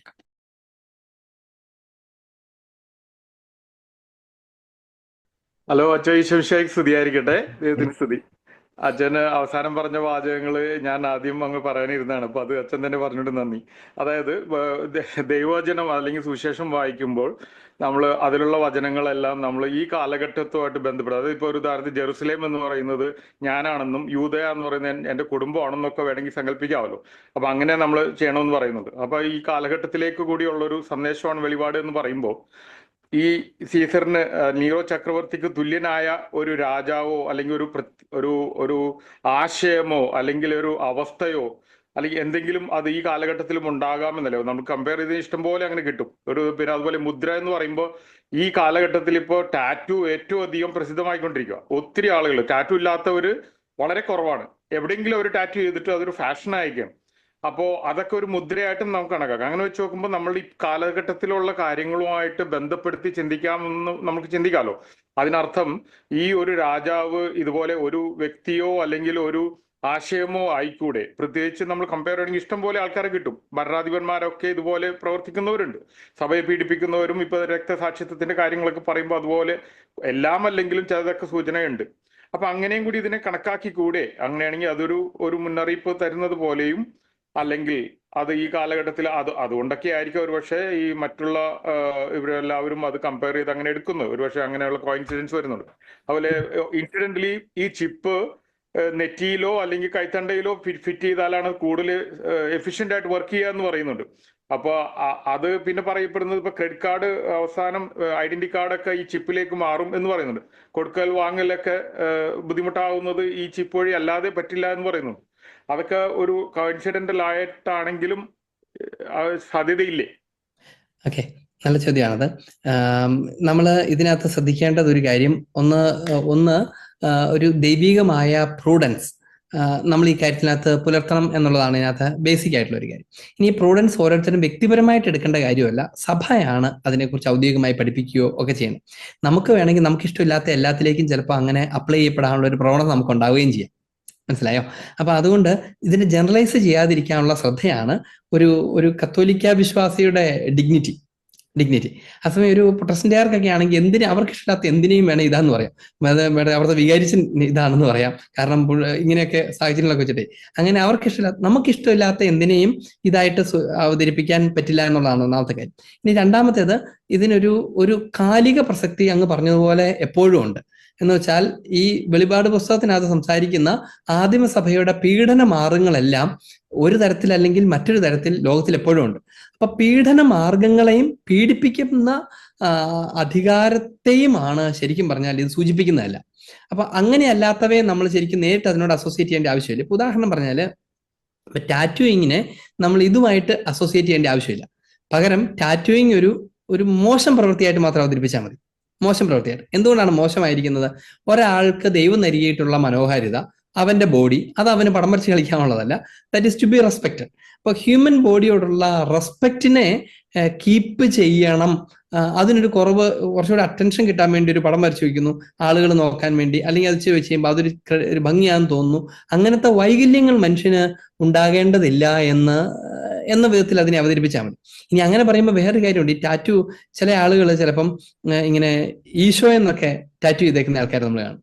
ജീസസ് ക്രൈസ്റ്റ് എന്ന് ടാറ്റു ചെയ്തിട്ട് ആൾക്കാർ. അപ്പൊ അതിനെ കുറിച്ച് എന്ത് പറയും എന്ന് ചോദിച്ചാൽ, അതിനെക്കുറിച്ച് പറയേണ്ടത് ടാറ്റു എന്നത് തെറ്റാണ് എന്നതിനേക്കാളും ടാറ്റു എന്താണ് ചെയ്യുന്നത് എന്നതാണ് അതിനകത്ത് ആദ്യം നോക്കേണ്ട കാര്യം. എന്താണ് ഇവൻ എഴുതിയേക്കുന്നത് വേണ്ടാധീനമാണോ എന്ന് നോക്കുക എന്നുള്ളതാണ് ആദ്യത്തെ കാര്യം. രണ്ടാമത്, ഈശോ എന്നാണെങ്കിൽ പോലും അവിടെ എഴുതി വെക്കേണ്ട ആവശ്യമില്ല. നിന്റെ ഹൃദയത്തിലാണ് അത് എഴുതി വെക്കേണ്ടത്. നിന്റെ പ്രവൃത്തികളാണ് അതിനെ പ്രഘോഷിക്കേണ്ടത്. അപ്പൊ അതിന്റെ ആവശ്യമൊന്നുമില്ല. പക്ഷെ ഒരു സാത്താന്റെ സിമ്പിൾ ടാറ്റു ചെയ്തിരിക്കുന്ന ഒരാളോട് സമനായിട്ട് ജീസസ് ഈസ് മൈ സേവിയർ എന്ന് ടാറ്റു ചെയ്തേക്കുന്ന ഒരു കൊച്ചിനെ കാണുന്നത് ഉചിതമായിരിക്കില്ല. അപ്പൊ അതുകൊണ്ടാണ് പറഞ്ഞത്, നമുക്കിതിനെ പൊതുവിൽ അങ്ങനെ ജനറലൈസ് ചെയ്യൽ അത്ര എളുപ്പമായിരിക്കില്ല. എന്നാൽ ഓൺ ദ അതർ ഹാൻഡ് ഈ പറഞ്ഞ പല ക്രൈസ്തവരെ ഞെരുക്കുന്ന സംവിധാനങ്ങളും സമാനമായ സംവിധാനങ്ങൾ പല രാജ്യങ്ങളിൽ, ചില എന്താ പറയാ മതവർഗീയ സംവിധാനങ്ങൾ, ഇതൊക്കെ വിശുദ്ധ ഗ്രന്ഥത്തിൽ കാണുന്നതിന്റെ റിപ്പൾക്കുകളാണ്. ഇനി അവിടെ കണ്ടുപിടിച്ചുകൊണ്ട് എന്താ പ്രയോജനം? അങ്ങനെ ഇതുപോലെ തന്നെ ആ ബൈബിളിൽ ഉണ്ടായിരുന്നു, അതുകൊണ്ട് കാര്യമൊന്നുമില്ല. ബൈബിൾ നമുക്ക് തരുന്ന പ്രത്യാശ ആ സാഹചര്യത്തിൽ നമ്മളെ സപ്പോർട്ട് ചെയ്യുക എന്നുള്ളതാണ് ഇന്നത്തെ കാര്യം. എന്ന് വെച്ചാൽ പീഡിപ്പിക്കപ്പെടുന്ന സമയത്ത് ആദിമസഭ എങ്ങനെ വെളിപാട് പുസ്തകം വായിച്ച് പ്രചോദിതരായോ, വിശ്വാസത്തിൽ ധീരതയോടെ നിലനിന്നോ, അതുപോലെ ധീരതയിൽ നിലനിൽക്കാനുള്ള സപ്പോർട്ട് ആയിട്ടാണ് വെളിപാട് പുസ്തകത്തെ കണ്ടത്. മറുവശത്ത് എവിടെയൊക്കെ വെളിപാടിന് സമാനമായ സാധനങ്ങൾ ഉണ്ട് എന്ന് കണ്ടെത്തി ആളുകളെ ഭയപ്പെടുത്തുക എന്നുള്ളത് നമ്മുടെ ഉദ്ദേശമല്ല. പകരം തിരിച്ചാണ് പ്രത്യാശ കൊടുക്കേണ്ടിടത്ത് വെളിപാട് പുസ്തകം പ്രത്യാശ നൽകും. കാരണം ഇതുപോലത്തെ സാഹചര്യത്തിലാണ് ഇപ്പൊ ഒരു രാജ്യത്ത് പീഡനം അനുഭവിക്കുമ്പോൾ ഇതുപോലെ തന്നെയായിരുന്നു നീറോയുടെ കാലത്ത് അവർ അനുഭവിച്ചിരുന്നത്. അപ്പൊ അങ്ങനെയാണല്ലോ അല്ലെ എന്ന് അവർക്ക് ആശ്വസിക്കാനും പ്രത്യാശയിൽ നിലനിൽക്കാനും പറ്റുമെന്നുള്ളതാണ് എൻ്റെ കാര്യം. ഇനി രണ്ടാമത്തേത്, ഈ ചിപ്പ് പോലത്തെ കാര്യങ്ങളൊക്കെ ഉണ്ടല്ലോ. ഇപ്പൊ ടെക്നോളജി ഡെവലപ്പ് ചെയ്യുന്നതനുസരിച്ച് ഇങ്ങനെ പല സംവിധാനങ്ങളും വരും. ഇപ്പൊ ഉദാഹരണത്തിന് വലിയ അപകടമൊന്നും ഇല്ലാത്തതൊക്കെയാണ് അത് എങ്കിൽ, ഇപ്പൊ ഉദാഹരണം പറഞ്ഞു കഴിഞ്ഞാല് നമുക്കൊരു പാസ്പോർട്ടും ആധാർ കാർഡും എല്ലാ സാധനങ്ങളും ബാങ്ക് അക്കൗണ്ടും എല്ലാം വേറെ ആരും ഫോർജ് ചെയ്യാത്ത വിധത്തിൽ ഒരു ഒരു ഒരു മൈക്രോ കാർഡായിട്ട് കൈ കൊണ്ടു നടക്കാൻ പറ്റുമെങ്കിൽ, ഇനി കൈ കൊണ്ടു നടക്കുന്നതിനെ കയ്യിൽ നിന്ന് ചാടി പോകാതിരിക്കായിട്ട് ഒരു സ്കിന്നിനടിയിൽ അത് പ്ലേസ് ചെയ്യാൻ പറ്റുമെന്ന് പറയുവാന്ന് വിചാരിച്ചോ, അതിന് നമ്മളൊരു പാപകരമായ കാര്യമായി കണക്കാക്കേണ്ട കാര്യമൊന്നുമില്ല. ഒരു പേസ് മേക്കർ വെക്കുന്നതിന് സമാനമായിട്ട് മാത്രമേ അതിനെ കണക്കാക്കേണ്ട ആവശ്യമുള്ളൂ. ഇത് പാപമാണ് എന്ന് തെറ്റാണെന്ന് തെറ്റിദ്ധരിക്കാൻ ഇടവരുന്ന എപ്പോഴാണ്? ഇതിന്റെ മുദ്ര പതിപ്പിക്കുന്നവർക്ക് ക്രയവിക്രയം അസാധ്യമാകും, അത് സാത്താന്റെ മുദ്രയാണെന്ന് തെറ്റിദ്ധരിക്കുമ്പോഴേ പ്രശ്നമുള്ളൂ. സാത്താന്റെ മുദ്രയൊന്നും അല്ലാത്ത ഒരു സാധനത്തെ കുറിച്ച്, ഉദാഹരണത്തിന് തിരിച്ചെന്ന് ചോദിക്കുകയെ, അങ്ങനത്തെ ഒരു ചിപ്പ് നമ്മുടെ സ്കിന്നിനകത്ത് ഇംപ്ലാന്റ് ചെയ്യാൻ പറ്റും. ആ ചിപ്പിനകത്ത് വിശുദ്ധ ലിഖിതങ്ങളാണ്, ബൈബിളാണ് സ്റ്റോർ ചെയ്യാൻ പറ്റുന്നതെന്ന് വിചാരിക്കുക. നമുക്ക് എവിടെ ചെന്നാലും അത് കമ്മ്യൂണിക്കേറ്റ് ചെയ്യാനൊക്കെ പറ്റുകയോ അല്ലെങ്കിൽ സ്ഥലത്ത് വായിക്കാനൊക്കെ പറ്റും. ഇപ്പം തൊടുന്നിടത്തൊക്കെ സ്ക്രീനുകൾ വെച്ചിട്ടുണ്ട്, നമ്മൾ ജസ്റ്റ് ടച്ച് ചെയ്യുമ്പോൾ അതിനകത്തുള്ളത് നമുക്ക് തെളിഞ്ഞു വരും. അപ്പൊ നമുക്ക് എവിടെ ചെന്നും അത് തൊടുകാം, ഭംഗിയാം, അങ്ങനെയൊക്കെ പറ്റുന്ന തരത്തിലാണെങ്കിൽ നമ്മൾ അതിനെന്ത് കുറ്റം പറയണം? അപ്പൊ അതുകൊണ്ട് ടെക്നോളജിയെ കണ്ണു അടച്ച് നമ്മൾ ഇതിനായിട്ട് അപ്ലൈ ചെയ്യാൻ പാടില്ല. അതേസമയം തിരുസഭ ഒരു കാര്യത്തിൽ കൃത്യമായി പഠിപ്പിക്കുകയാണ്, ഇത് തിന്മയാണ്, തിന്മയുടെ അടയാളങ്ങളാണ് വെക്കുന്നത്. അപ്പൊ നമ്മൾ എപ്പോഴും ഒരു അടയാളത്തെ കോമൺ ആയിട്ട് എടുക്കണ്ട, തിന്മയുടെ അടയാളമോ നന്മയുടെ അടയാളമോ എന്ന് നോക്കണം. തിന്മയുടെ അടയാളമോ നന്മയുടെ അടയാളമോ എന്ന് നോക്കണം. ഒരു കാലത്ത്, ഇനി വളരെ റീസെന്റ് ആയിട്ട് തന്നെ, ഇപ്പൊ ബ്രെയിനോട് അറ്റാച്ച് ചെയ്യുന്ന ചിപ്സ് വരും. ഈ ന്യൂറോ ട്രാൻസ്മിറ്റേഴ്സിനായിട്ട് അസോസിയേറ്റ് ചെയ്യുന്ന തരത്തിലുള്ള ചിപ്പുകൾ വരാനുള്ള സാധ്യത വളരെ നിയറസ്റ്റ് ഫ്യൂച്ചറിലുള്ളതാണ്. അതിന്റെ ഒത്തിരി പരീക്ഷണങ്ങളൊക്കെ ഇവർ നടത്തുകയൊക്കെ ചെയ്യുന്നുണ്ട്. അപ്പം ഒരാൾക്ക് നോളജ് പോലും കൊടുക്കാനൊക്കെ പറ്റുമായിരിക്കും. അപ്പൊ അതിനകത്തുള്ള അധാർമികത എന്താണെന്നാണ് നമ്മൾ നോക്കേണ്ടത്, അല്ലാണ്ട് ആ സാധനത്തിന്റെ പ്രശ്നത്തെ കുറിച്ചല്ല വിചാരിക്കേണ്ടത്. അങ്ങനെയായിരിക്കും അതിനെ കുറച്ചുകൂടെ ഭാവാത്മകമായി മനസ്സിലാക്കാവുന്നതാണ്. അല്ലെങ്കിൽ ഇത് ഈ പ്രൊട്ടസ്റ്റന്റുകാരാണ് എപ്പോഴും ഇതിനെ ഇങ്ങനെ സംശയത്തോടു കൂടെ ഇങ്ങനെ അത് വെച്ചോ ഇത് വന്നോ എന്ന് നോക്കുകയൊക്കെ ചെയ്യും. ഇവിടെ ഈ മുദ്ര എന്നൊക്കെ പറയുന്നതിനും ഇതിനൊക്കെ ഉള്ള പ്രതീകാത്മക അർത്ഥം മനസ്സിലാക്കിയാൽ നമുക്ക് കുറച്ചുകൂടെ കോൺഫിഡന്റ് ആയിട്ട് ഈ കാര്യത്തെ കുറിച്ച് സംസാരിക്കാൻ പറ്റും. ഹലോ അച്ഛാ, കേൾക്കാമോ? കേൾക്കാം. അച്ഛാ, ഈശോമിശിഹായ്ക്ക് അച്ഛാ, എൻ്റെ ഒരു സംശയം നമ്മുടെ വിശുദ്ധ കുർബാനയുമായിട്ട് സംബന്ധിച്ചതാണ്. സാധാരണഗതിയിൽ ഞാൻ എപ്പോഴും ഇങ്ങനെ ഓർക്കാറുണ്ട്, നമ്മൾ വിശുദ്ധ കുർബാനയിൽ വൈദികൻ പിന്നെ തിരുവോസ്തി ഈശോയുടെ അപ്പവും പിന്നെ ഈശോയുടെ ശരീരവും രക്തവുമായിട്ട് കൂദാശ ചെയ്യപ്പെടുന്നതിന് ശേഷം, നമ്മൾ അപ്പമുറിക്കൽ ശുശ്രൂഷയ്ക്ക് ശേഷം നമ്മൾ പരിശുദ്ധാത്മാവിനെ ഇൻവോക്ക് ചെയ്യുന്നുണ്ട്. അപ്പൊ എപ്പോഴും ഞാൻ ഇങ്ങനെ ആലോചിക്കാറുണ്ട്, ഓൾറെഡി അവിടെ ഈശോയുടെ ശരീരവും പിന്നെ രക്തവുമായിട്ട് മാറിയിട്ടുണ്ട്. പിന്നെ വീണ്ടും നമ്മൾ പരിശുദ്ധാത്മാവിന്റെ ആവശ്യകത എന്നുള്ള ഒരു വളരെ ഒരു സിമ്പിൾ ആയിട്ടുള്ള ഒരു കാര്യമാണ് എന്റെ മനസ്സിൽ കൂടെ പോകുന്നത് വെച്ചാൽ. പിന്നെ നമുക്ക് രണ്ടാമത്തെ ഒരു കാര്യം അതും കൂടെ ഞാൻ ചോദിച്ചോട്ടെ. അതായത് അച്ഛാ, എനിക്ക് എന്റെ സംശയം റോമാർക്കെതിരെ ലേഖനത്തില് 2-ാം അധ്യായത്തിന്റെ 13-ാം വചനം, അതുപോലെ തന്നെ റോമാർക്കെതിരെ ലേഖനത്തില് 3-ാം അധ്യായം ഞാൻ വായിക്കാം. റോമാർക്കെതിരെ ലേഖനം 2-ാം അധ്യായത്തിന്റെ 13-ാം വചനം, നിയമം ശ്രമിക്കുന്നവരല്ല ദൈവസമക്ഷം നീതിമാന്മാർ, നിയമം അനുസരിക്കുന്നവരാണ് നീതീകരിക്കപ്പെടുന്നത്. അപ്പം അതേ വാക്യം തന്നെ നമ്മള് റോമായ്ക്കെതിരെ ലേഖനത്തിൽ 3-ാം അധ്യായത്തിൽ 20-ാം വചനം വീണ്ടും പറയുന്നു, നിയമം അനുഷ്ഠിക്കുന്നത് കൊണ്ട് ഒരുവനും അവിടുത്തെ സന്നിധിയിൽ നീതീകരിക്കപ്പെടുകയില്ല, നിയമം വഴി പാപത്തെക്കുറിച്ച് ബോധമുണ്ടാകുന്നുവെന്നേ ഉള്ളൂ. അപ്പം ഇത് രണ്ടും ആദ്യമേ ഇങ്ങനെ പറയുന്നു, നിയമം ശ്രമിക്കുന്നവരല്ല ദൈവസമക്ഷം നീതിമാന്മാർ, നിയമം അനുസരിക്കുന്നവരാണ് എന്ന് പറയുന്നു. വീണ്ടും അതേ വചനം തന്നെ അടുത്ത അധ്യായത്തിൽ ഇങ്ങനെ കോൺട്രാഡിക്റ്റിംഗ് ആയിട്ട് ഇങ്ങനെ പറയുമ്പോൾ അത് എനിക്കൊരു മീൻസ് അത് എങ്ങനെയാണ് അത് മനസ്സിലാക്കേണ്ടതെന്ന് പറയാമോ? രണ്ട് കാര്യം വളരെ പെട്ടെന്ന് പറയാം. ഒന്നാമത്തെ, എപ്പിക്ലെസിസ് അതിന്റെ ആവശ്യമുണ്ടോ? ഈശോയുടെ ശരീരമായ തന്നെ അതിനകത്ത് ഈശോ ഉണ്ടെങ്കിൽ പരിശുദ്ധാത്മാവില്ലേ, സ്വാഭാവികമായിട്ട് പിതാവില്ലേ എന്നുള്ളതാണ് ചോദ്യത്തിന്റെ ആദ്യത്തെ കാര്യം. അപ്പം എപ്പിക്ലെസിസ് ഇനി ആദ്യം പറയേണ്ടതാണ്, വിശുദ്ധ കുർബാനയിൽ അപ്പവും വീഞ്ഞും ഈശോയുടെ ശരീരമാകുന്നത് എപ്പോൾ എന്ന ചോദ്യം. എപ്പോൾ എന്ന് ചോദിച്ചാൽ ഒരു പർട്ടിക്കുലർ മൊമെന്റിൽ എന്ന് അതിന് അർത്ഥമില്ല. അതൊരു മിസ്റ്ററിയാണ്, അതൊരു രഹസ്യമാണ്. നമ്മൾ അടുത്ത ക്ലാസ്സിലൊക്കെ നമുക്ക് കൂടുതൽ സംസാരിക്കാനുള്ള അതിനെ കുറിച്ചാണല്ലോ അടുത്ത ക്ലാസ്സിലോട്ട് സംസാരിക്കും. അപ്പൊ വിശുദ്ധ കുർബാനയിലാണ് ഈശോയുടെ ശരീരരക്തങ്ങളായി മാറുന്നതെന്നാണ് നമ്മൾ പറയേണ്ടത്, അല്ലാണ്ട് ഒരു പ്രത്യേക കാര്യം ചെയ്യുമ്പോൾ മാത്രമല്ല. ഇത് കർത്താവിന്റെ കോൺസെക്രേഷൻ വേർഡ്സ്, അത് പ്രധാനപ്പെട്ടതാണ്, കർത്താവ് അരുളി ചെയ്ത വചനങ്ങളാണ്. പക്ഷെ അപ്പവും വീഞ്ഞുമായി മാറുന്നത് ഒരു പർട്ടിക്കുലർ മൊമെന്റിൽ നമ്മളൊരു സാധനം ഇങ്ങനെ ചെയ്യുമ്പോഴത്തെ ഒരു സൂത്രമായി മാറുന്നത് പോലത്തെ ഒരു ടെക്നിക്കൽ കാര്യമല്ല, പകരം ദാറ്റ്സ് എ മിസ്റ്ററി. ആ പരിശുദ്ധ കുർബാനയിലാണ് സംഭവിക്കുന്നതെന്നാണ് നമ്മൾ മനസ്സിലാക്കേണ്ടത്. അപ്പൊ അവയെ പൂർത്തീകരിക്കുന്ന പരിശുദ്ധാത്മാവിന്റെ സാന്നിധ്യത്തെയാണ് ഈ എപ്പിക്ലേസിസിനകത്ത് നമ്മളെ അനുഭവിക്കുന്നതും നമ്മൾ സ്വീകരിക്കുന്നതും ഒക്കെ. അപ്പം പരിശുദ്ധാത്മാവിനെ കുറിച്ച് പറയുന്നത് തന്നെ നമ്മൾ പാഠക പടിയതുപോലെ കുദാശകളിൽ പറന്നിറങ്ങുകയും അവയെ പൂർത്തീകരിക്കുകയും ചെയ്യുന്ന പരിശുദ്ധാത്മാവെന്നാണ്.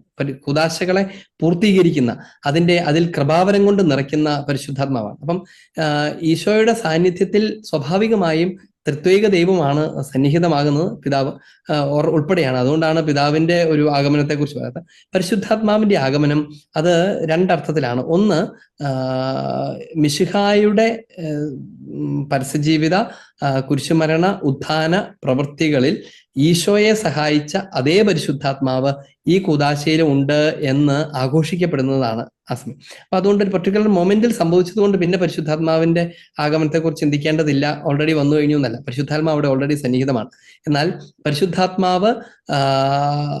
പരിശുദ്ധാത്മാവ് എന്ന ദൈവിക വ്യക്തി ഈ വിശുദ്ധ കുർബാനയെ പൂർത്തീകരിക്കുന്ന, മിശിഹായുടെ ശരീരക്തങ്ങളായി പൂർത്തീകരിക്കുന്ന, മനുഷ്യാവതാരത്തിന് സഹായിച്ചതുപോലെ തന്നെ പൂർത്തീകരിക്കുന്ന പരിശുദ്ധാത്മാവിന്റെ ആഗമനത്തെ വളരെ കൃത്യമായും നേരിട്ടും കാർമികൻ ക്ഷണിക്കുന്ന, മിശിഹായുടെ സ്ഥാനത്ത് നിൽക്കുന്ന കാർമികൻ ഈ ദിവ്യരഹസ്യങ്ങളിലേക്ക് ക്ഷണിക്കുന്ന എപ്പിക്ലേസിസ് അതിനെ ഒരിക്കലും കോൺട്രഡിക്റ്റ് ചെയ്യുന്നതുമല്ല, അതിൻ്റെ ഒരു എന്താ പറയാ അനാവശ്യമായ ഘടകവുമല്ല.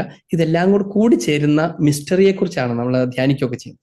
അതാണ് അതിനെക്കുറിച്ച് പെട്ടെന്ന് പറയാവുന്നത്. ഇനി രണ്ടാമത്തേത് ഈ നിയമാനുഷ്ഠാനവുമായി ബന്ധപ്പെട്ടതാണ്. നിയമം എന്ന് പറയുന്നത് ഒരു കുഴപ്പമാണോ, ഒരു ആവശ്യമില്ലാത്ത കാര്യമാണോ നമുക്ക് പെട്ടെന്ന് തോന്നും. ഇതൊന്നും അല്ല ഇവിടെ പറയുന്ന കാര്യം. ഇവിടെ പറയുന്ന കാര്യം യഹൂദരുടെ നിയമത്തെക്കുറിച്ചുള്ള സങ്കല്പമാണ്. നിയമം കൃത്യമായി പാലിച്ചാൽ സ്വർഗത്തിൽ പോകും, ഇത്രേ ഉണ്ടായിരുന്നുള്ളൂ യഹൂദന്റെ വിശ്വാസം. ദൈവം കൊടുത്താണ് 10 കൽപ്പനകൾ, അതിനെ സൂക്ഷ്മമായിട്ട് അരിച്ചു പെറുക്കി പാലിച്ചാൽ അവൻ പിന്നെ ബാക്കി എന്നൊക്കെ കാണിച്ചാലും സ്വർഗത്തിൽ പോകുന്നവർ കരുതിയിരുന്നു.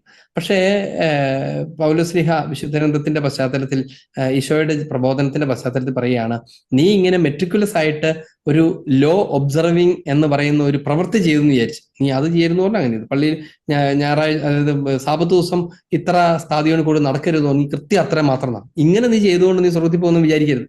എന്ന് വെച്ചാൽ നിയമം എന്തിനാണ് നമുക്ക് നിയമം തന്നത്? നിയമം ഉള്ളപ്പോഴാണ് ഒരു കാര്യം തെറ്റാണെന്ന് നമ്മൾ അറിയുന്നത്. ഇപ്പൊ ടാക്സ് അടയ്ക്കണമെന്ന് നിയമം ഉള്ളപ്പോഴാണ് ഗവൺമെന്റ് ഇത് കൊടുക്കാനുള്ള കടമയുണ്ടല്ലോ എന്ന് നമ്മൾ ഓർക്കുകയൊക്കെ ചെയ്യുന്നത്. എന്നൊക്കെ പറയുന്ന പോലെ നിയമത്തിന് പരമാവധി ചെയ്യാൻ പറ്റുന്ന എന്താണ്, ശരിയേത് തെറ്റും നമ്മളെ കൃത്യമായി ഒരു കൊച്ചിനെ തൊട്ട് പഠിപ്പിക്കാൻ പറ്റുന്നുള്ളൂ. പക്ഷേ അവൻ രക്ഷിക്കപ്പെടണം എന്ത് വേണം? അതിന് അവന്റെ ഹൃദയത്തിന് മിശിഹായോട് ബന്ധം ഉണ്ടാവണം, മിശിഹായുടെ രക്ഷ സ്വീകരിക്കും. എന്ന് വെച്ചാല് ഒരാൾ രക്ഷപ്പെടുന്നത് നിന്റെ പ്രവൃത്തികൾ കൊണ്ടല്ല, പകരം ദൈവത്തിന്റെ ദാനം കൊണ്ടാണ് എന്നാണ് എൻ്റെ അർത്ഥം. നിന്റെ രക്ഷ അവിടുത്തെ ദാനമാണ്. അല്ലെങ്കിൽ നിനക്ക് പറയാം, ഞാൻ കൃത്യമായിട്ട് ഇതിൽ ഒബ്സർവ് ചെയ്തു, so heaven is my right, ഞാൻ അങ്ങനെ കൃത്യമായിട്ട് ചെയ്തു, അതുകൊണ്ട് എൻ്റെ അവകാശമാണ്, ദൈവത്തിനകത്ത് എന്ത് കാര്യം എന്ന പോലെയല്ല. അത് പ്രാചീന മതങ്ങളുടെ ഇടയ്ക്കൊക്കെ ഉണ്ടായിരുന്ന ഒരു ധാരണയാണത്. അപ്പൊ തപസ് ചെയ്ത് ദൈവത്തെ പ്രത്യക്ഷപ്പെടുത്തുന്നു.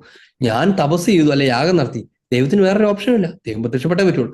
അങ്ങനെ ദൈവം, God is not under your command എന്നാണ് അതിന്റെ അർത്ഥം. നീ കുറച്ച് നിയമങ്ങൾ കൃത്യം ഇങ്ങനെ അനുസരിച്ചു, അതുകൊണ്ട് നീ സ്വർഗത്തിൽ പോകുന്നതല്ല. സ്വർഗം നമുക്ക് കിട്ടുന്നത് കർത്താവിന്റെ കാരുണ്യമാണ്. അവിടുന്ന് നമുക്ക് വേണ്ടി കുരിശും മരിച്ചുണ്ട്. അതിന് നീ സ്വീകരിക്കൽ മാത്രമാണ് ഈ മറുവശത്ത് നടക്കുന്നത് എന്നുള്ളതാണ് അതിന്റെ സിമ്പിൾ കാര്യം. അപ്പൊ അതുകൊണ്ടാണ് നിയമത്തെ ചിലപ്പോഴൊക്കെ നിയമം അനുഷ്ഠിച്ച വഴിയല്ല, ദൈവം ചെയ്ത നീതീകരണം വഴിയാണ്. അതായത് ഈശോ ആണ് നമ്മളെ ജസ്റ്റിഫൈ ചെയ്തത്, അവിടുന്നാണ് നമ്മുടെ പാപങ്ങൾ ഏറ്റെടുത്തത്. നമ്മൾ ചെയ്ത പാപത്തിന് നമുക്ക് തന്നെ പരിഹാരം ചെയ്യാനൊന്നും പറ്റത്തൊന്നുമില്ല എന്ന് തുടങ്ങുന്ന വലിയ വിഷയങ്ങൾ, justification by faith, justification by deeds തുടങ്ങുന്ന വലിയ തിയോളജിക്കൽ വിഷയങ്ങൾ സംസാരിച്ചു വരുന്നതിനിടയ്ക്കുള്ള 2 ഭാഗങ്ങളാണ്. അപ്പൊ നിയമത്തിന്റെ വിലയുണ്ട്, നിയമം അനുഷ്ഠിക്കേണ്ടെന്നല്ലോ അതിന്റെ അർത്ഥം. അങ്ങനെയാണ് പിന്നെ നിയമത്തെല്ലാം തള്ളിക്കളയാറ്. നിയമത്തിന് അതിന്റെ വിലയുണ്ട്, ദൈവിക നിയമങ്ങൾ അനുസരിക്കാൻ ബാധ്യസ്ഥരാണ്. പക്ഷേ നിയമത്തെ അബ്സൊല്യൂട്ടൈസ് ചെയ്യരുത് എന്നും വിശുദ്ധഗ്രന്ഥം പഠിപ്പിക്കും. നിയമം മാത്രം മതി, വേറെ ഒന്നും വേണ്ട. നിയമം ചെയ്യുന്നവൻ, നിയമം പാലിക്കുന്നവൻ, അവന് വേറെ എന്തൊക്കെ ചെയ്താലും ദൈവത്തിന് വേറെ ഓപ്ഷൻ ഇല്ല എന്നൊന്നുമില്ല. ഒന്ന്. മറുവശത്തോ നമ്മളെല്ലാവരും നിയമങ്ങൾ പാലിക്കാൻ ബാധ്യസ്ഥരുമാണ്. ദൈവിക നിയമങ്ങളും മാനുഷിക നിയമങ്ങളും പാലിക്കാൻ ബാധ്യസ്ഥരുമാണ്. ഈശോയും അങ്ങനെ തന്നെയാണ് ചെയ്തത്. ഈശോ പോലും ടാക്സ് അടയ്ക്കാനൊക്കെ പ്രോ ആയിട്ടാണ് നിലകൊണ്ടതെന്ന് നമുക്കറിയാം. ഇപ്പോൾ രാഷ്ട്രത്തിന്റെ നിയമങ്ങളായാലും ശരി, ദൈവത്തിന്റെ നിയമങ്ങളാണേലും ഒക്കെ പാലിക്കുകയും ചെയ്യണം. എന്നാൽ നമ്മൾ ഓർക്കണം, നിയമങ്ങൾ നമ്മളെ സഹായിക്കുന്ന ഒരു പരിധി വരെ മാത്രമാണ്. അതിന്റെ മുകളിലാണ് കൃപ, ദൈവത്തിന്റെ ദാനം, കൃപ എന്ന് തുടങ്ങുന്ന വലിയൊരു ദൈവശാസ്ത്ര വിഷയമാണ് അതിനകത്ത്. അതുകൊണ്ടാണ് അങ്ങനെ 2 വശം പറയുന്നതുകൊണ്ട് അങ്ങനെ കോൺട്രഡിക്ഷൻ പോലെ തോന്നുന്നത്.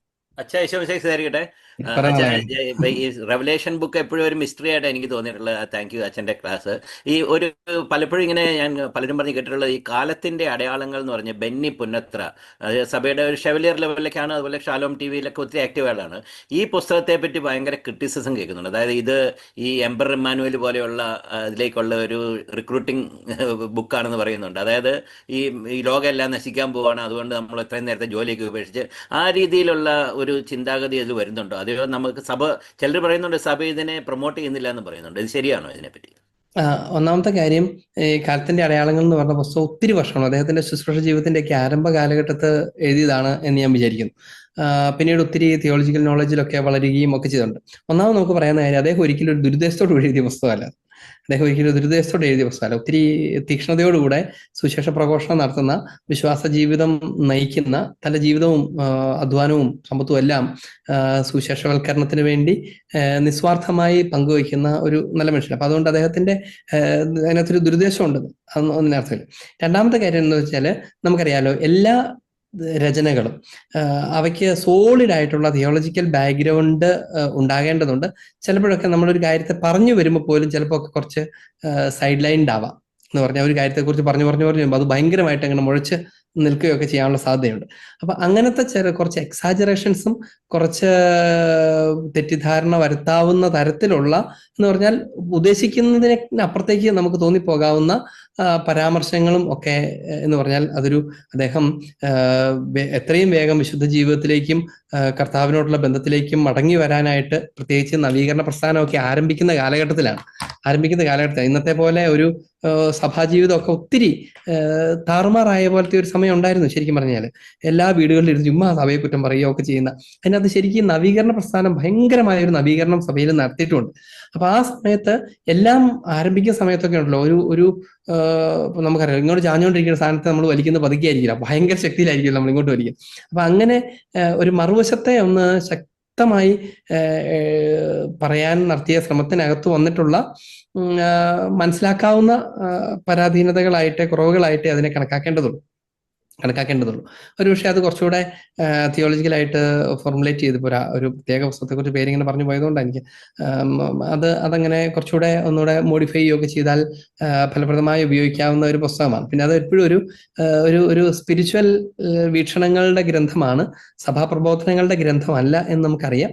അതുകൊണ്ട് എപ്പോഴും നമുക്ക് ട്രസ്റ്റ് ചെയ്യാവുന്ന, എപ്പോഴും ഈ പ്രൈവറ്റ് ആയിട്ടുള്ള പുസ്തകങ്ങൾ എന്നതിനേക്കാളും സഭയുടെ പ്രബോധനങ്ങളോ അല്ലെങ്കിൽ പ്രബോധനങ്ങളെ വ്യാഖ്യാനിക്കുന്ന, വിശദീകരിക്കുന്ന ഗ്രന്ഥങ്ങളിലേക്കോ പോവുക എന്നുള്ളത് നമുക്ക് കൂടുതൽ ചെയ്യാവുന്ന കാര്യം.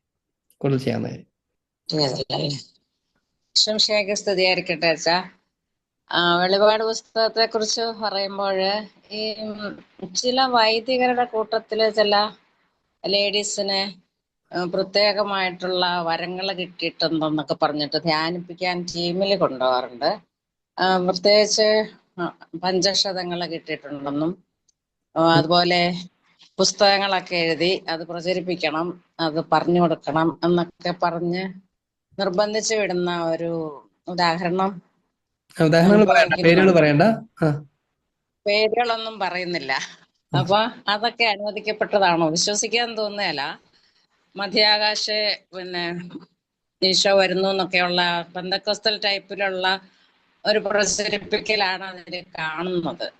അപ്പൊ അങ്ങനെ ബന്ധപ്പെട്ടവരൊക്കെ പ്രചരിപ്പിക്കുമ്പോൾ അതൊരു ബുദ്ധിമുട്ടായി അനുഭവപ്പെടാറുണ്ട്. അങ്ങനത്തെ പ്രചരിപ്പിക്കലുകൾ കാണുകയോ നമുക്ക് ഏതെങ്കിലും ബുദ്ധിമുട്ടായിട്ട് സംശയം തോന്നുകയോ ചെയ്താൽ രണ്ട് കാര്യങ്ങളാണ് പെട്ടെന്ന് ചെയ്യേണ്ടത്. ഒന്നാമത്തേത്, അതിന്റെ ഒരു ഡീറ്റെയിൽസ് അവൈലബിൾ ആയിട്ട് ഡീറ്റെയിൽസ് വെച്ചിട്ട് രൂപതാധ്യക്ഷന് അത് കൊടുക്കണം, രണ്ട്, ഡോക്ട്രൈനൽ കമ്മീഷന് കൊടുക്കണം, സഭയുടെ ഡോക്ട്രൈനൽ കമ്മീഷന് കൊടുക്കണം.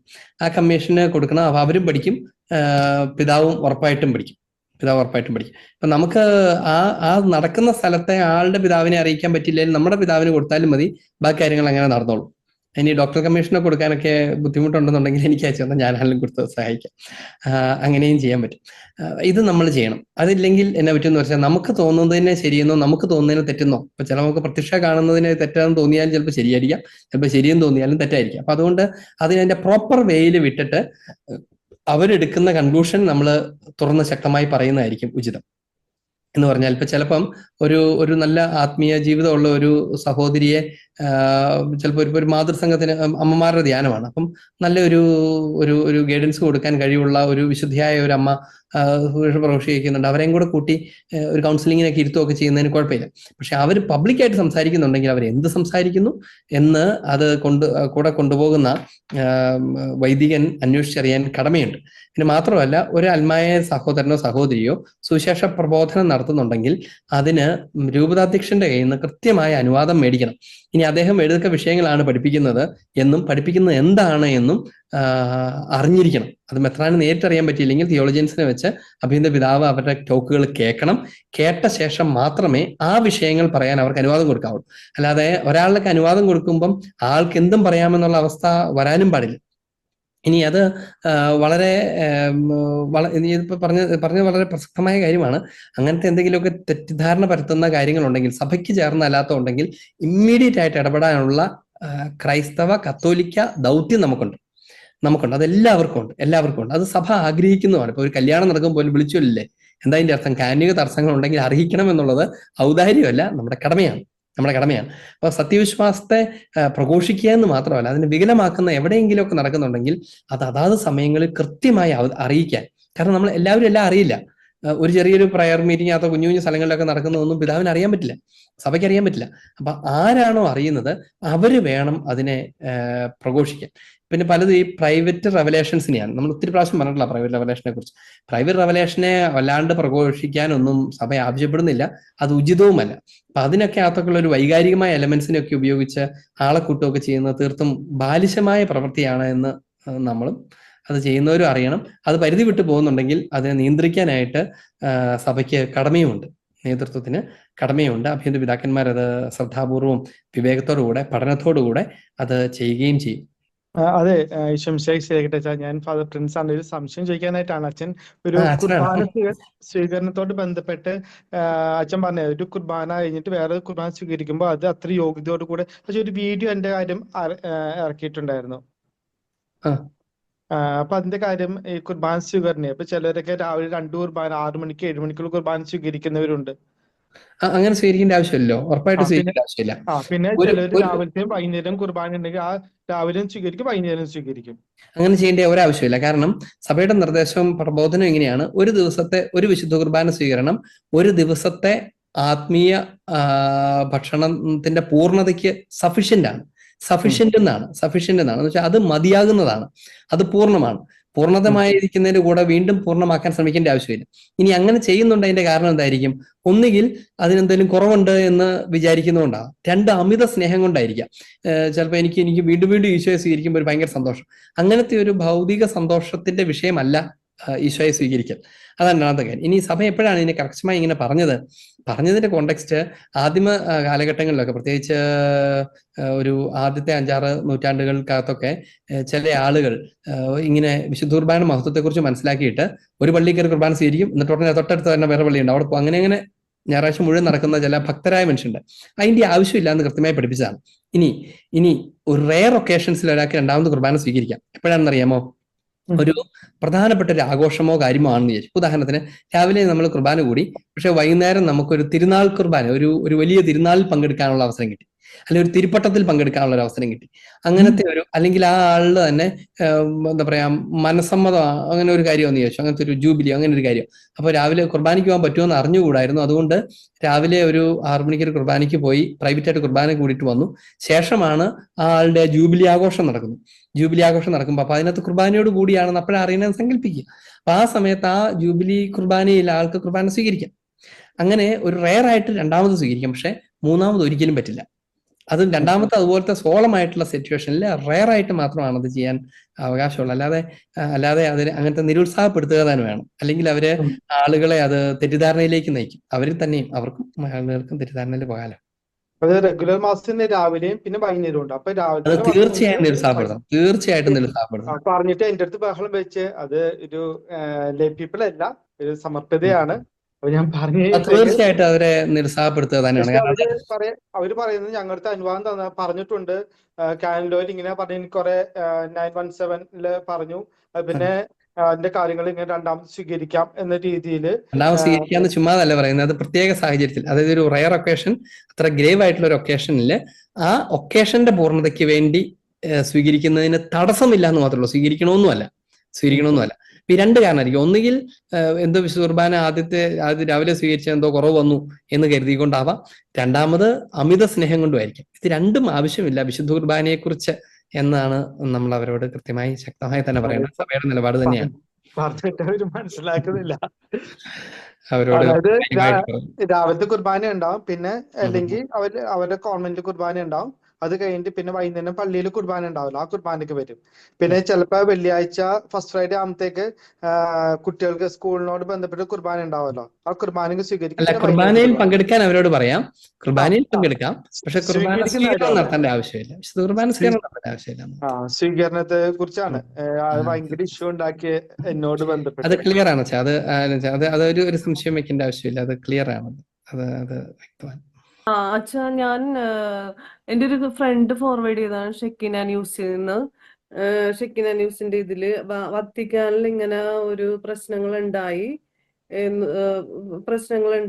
സെന്റ് പീറ്റേഴ്സ് ബസിലിക്കയുടെ അൾത്താരയിൽ അങ്ങേയറ്റ അവഹേളനത്തിൽ പാപ്പയുടെ ആഹ്വാനപ്രകാരം കർദിനാൾ മ്യൂറോ ഗംബറിയുടെ നേതൃത്വത്തിൽ പരിഹാര കർമ്മങ്ങൾ നടത്തപ്പെട്ടു. അപ്പൊ അച്ഛാ, അങ്ങേര് ചോദിച്ചത് എന്നോട്, നമുക്കിങ്ങനെ അയിത്തവും കാര്യങ്ങളും ഇല്ലല്ലോ, പിന്നെ എന്തുകൊണ്ടാണ് ഇങ്ങനെയൊക്കെ പോസ്റ്റ് ചെയ്ത് വിട്ടേക്കണത്? എനിക്ക് മനസ്സിലായി. അത് അയിത്തത്തിന്റെ പ്രശ്നം, ഒരാൾ കയറിയതല്ല പ്രശ്നം. അതായത് ഒരാൾ കയറുക മാത്രമല്ല ചെയ്തത്, അവിടെ അൾത്താരയിൽ മുകളിൽ കയറി യൂറിനേറ്റ് ചെയ്തു. അത് പബ്ലിക്കായി പുറത്തറിയുകയും ചെയ്തു. അത് ഭയങ്കര അവഹേളനമായി, ഒത്തിരി ആളുകളെ വേദനിപ്പിക്കുകയും ചെയ്തു. അപ്പം ആ മനുഷ്യന് വേണ്ടിയും അങ്ങനെ ചെയ്യാൻ പ്രേരിപ്പിച്ച ആ ആളുടെ ആശയ പ്രചരിപ്പിച്ച ആളുകൾക്ക് വേണ്ടിയുമൊക്കെ പരിഹാരം ചെയ്യുന്ന പ്രവൃത്തി മാത്രമാണ്. അല്ലാണ്ട് അതിനെ ഇവർ ചെയ്യുന്ന പോലെ ശുദ്ധികലശം നടത്തുന്നതുമല്ല. അതായത് ഒരു സ്ഥലത്തെ അശുദ്ധമാക്കിക്കൊണ്ട് ശുദ്ധികലശം നടത്തുന്നത് മാത്രമല്ല.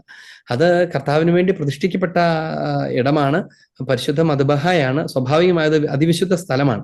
അതിവിശുദ്ധ സ്ഥലമായി എല്ലാവരും വണങ്ങുകയും ദൈവത്തിന് വേണ്ടി മാറ്റിവെക്കുകയും ചെയ്തിരിക്കുന്ന ഒരു സ്ഥലത്തെ ഏതൊരു മനുഷ്യൻ അവഹേളിച്ചാലും അത് നമ്മുടെ എല്ലാവരുടെയും കുറ്റമാണ് എന്ന് നമ്മൾ ഏറ്റുപറയുന്ന ഒരു കാര്യമാണ്. അപ്പൊ അതുകൊണ്ട് അതിനെ വീണ്ടും ശുദ്ധീകരിച്ച് പ്രതിഷ്ഠിക്കലൊന്നും എന്നുള്ള അർത്ഥമല്ല അതിനുള്ളത്.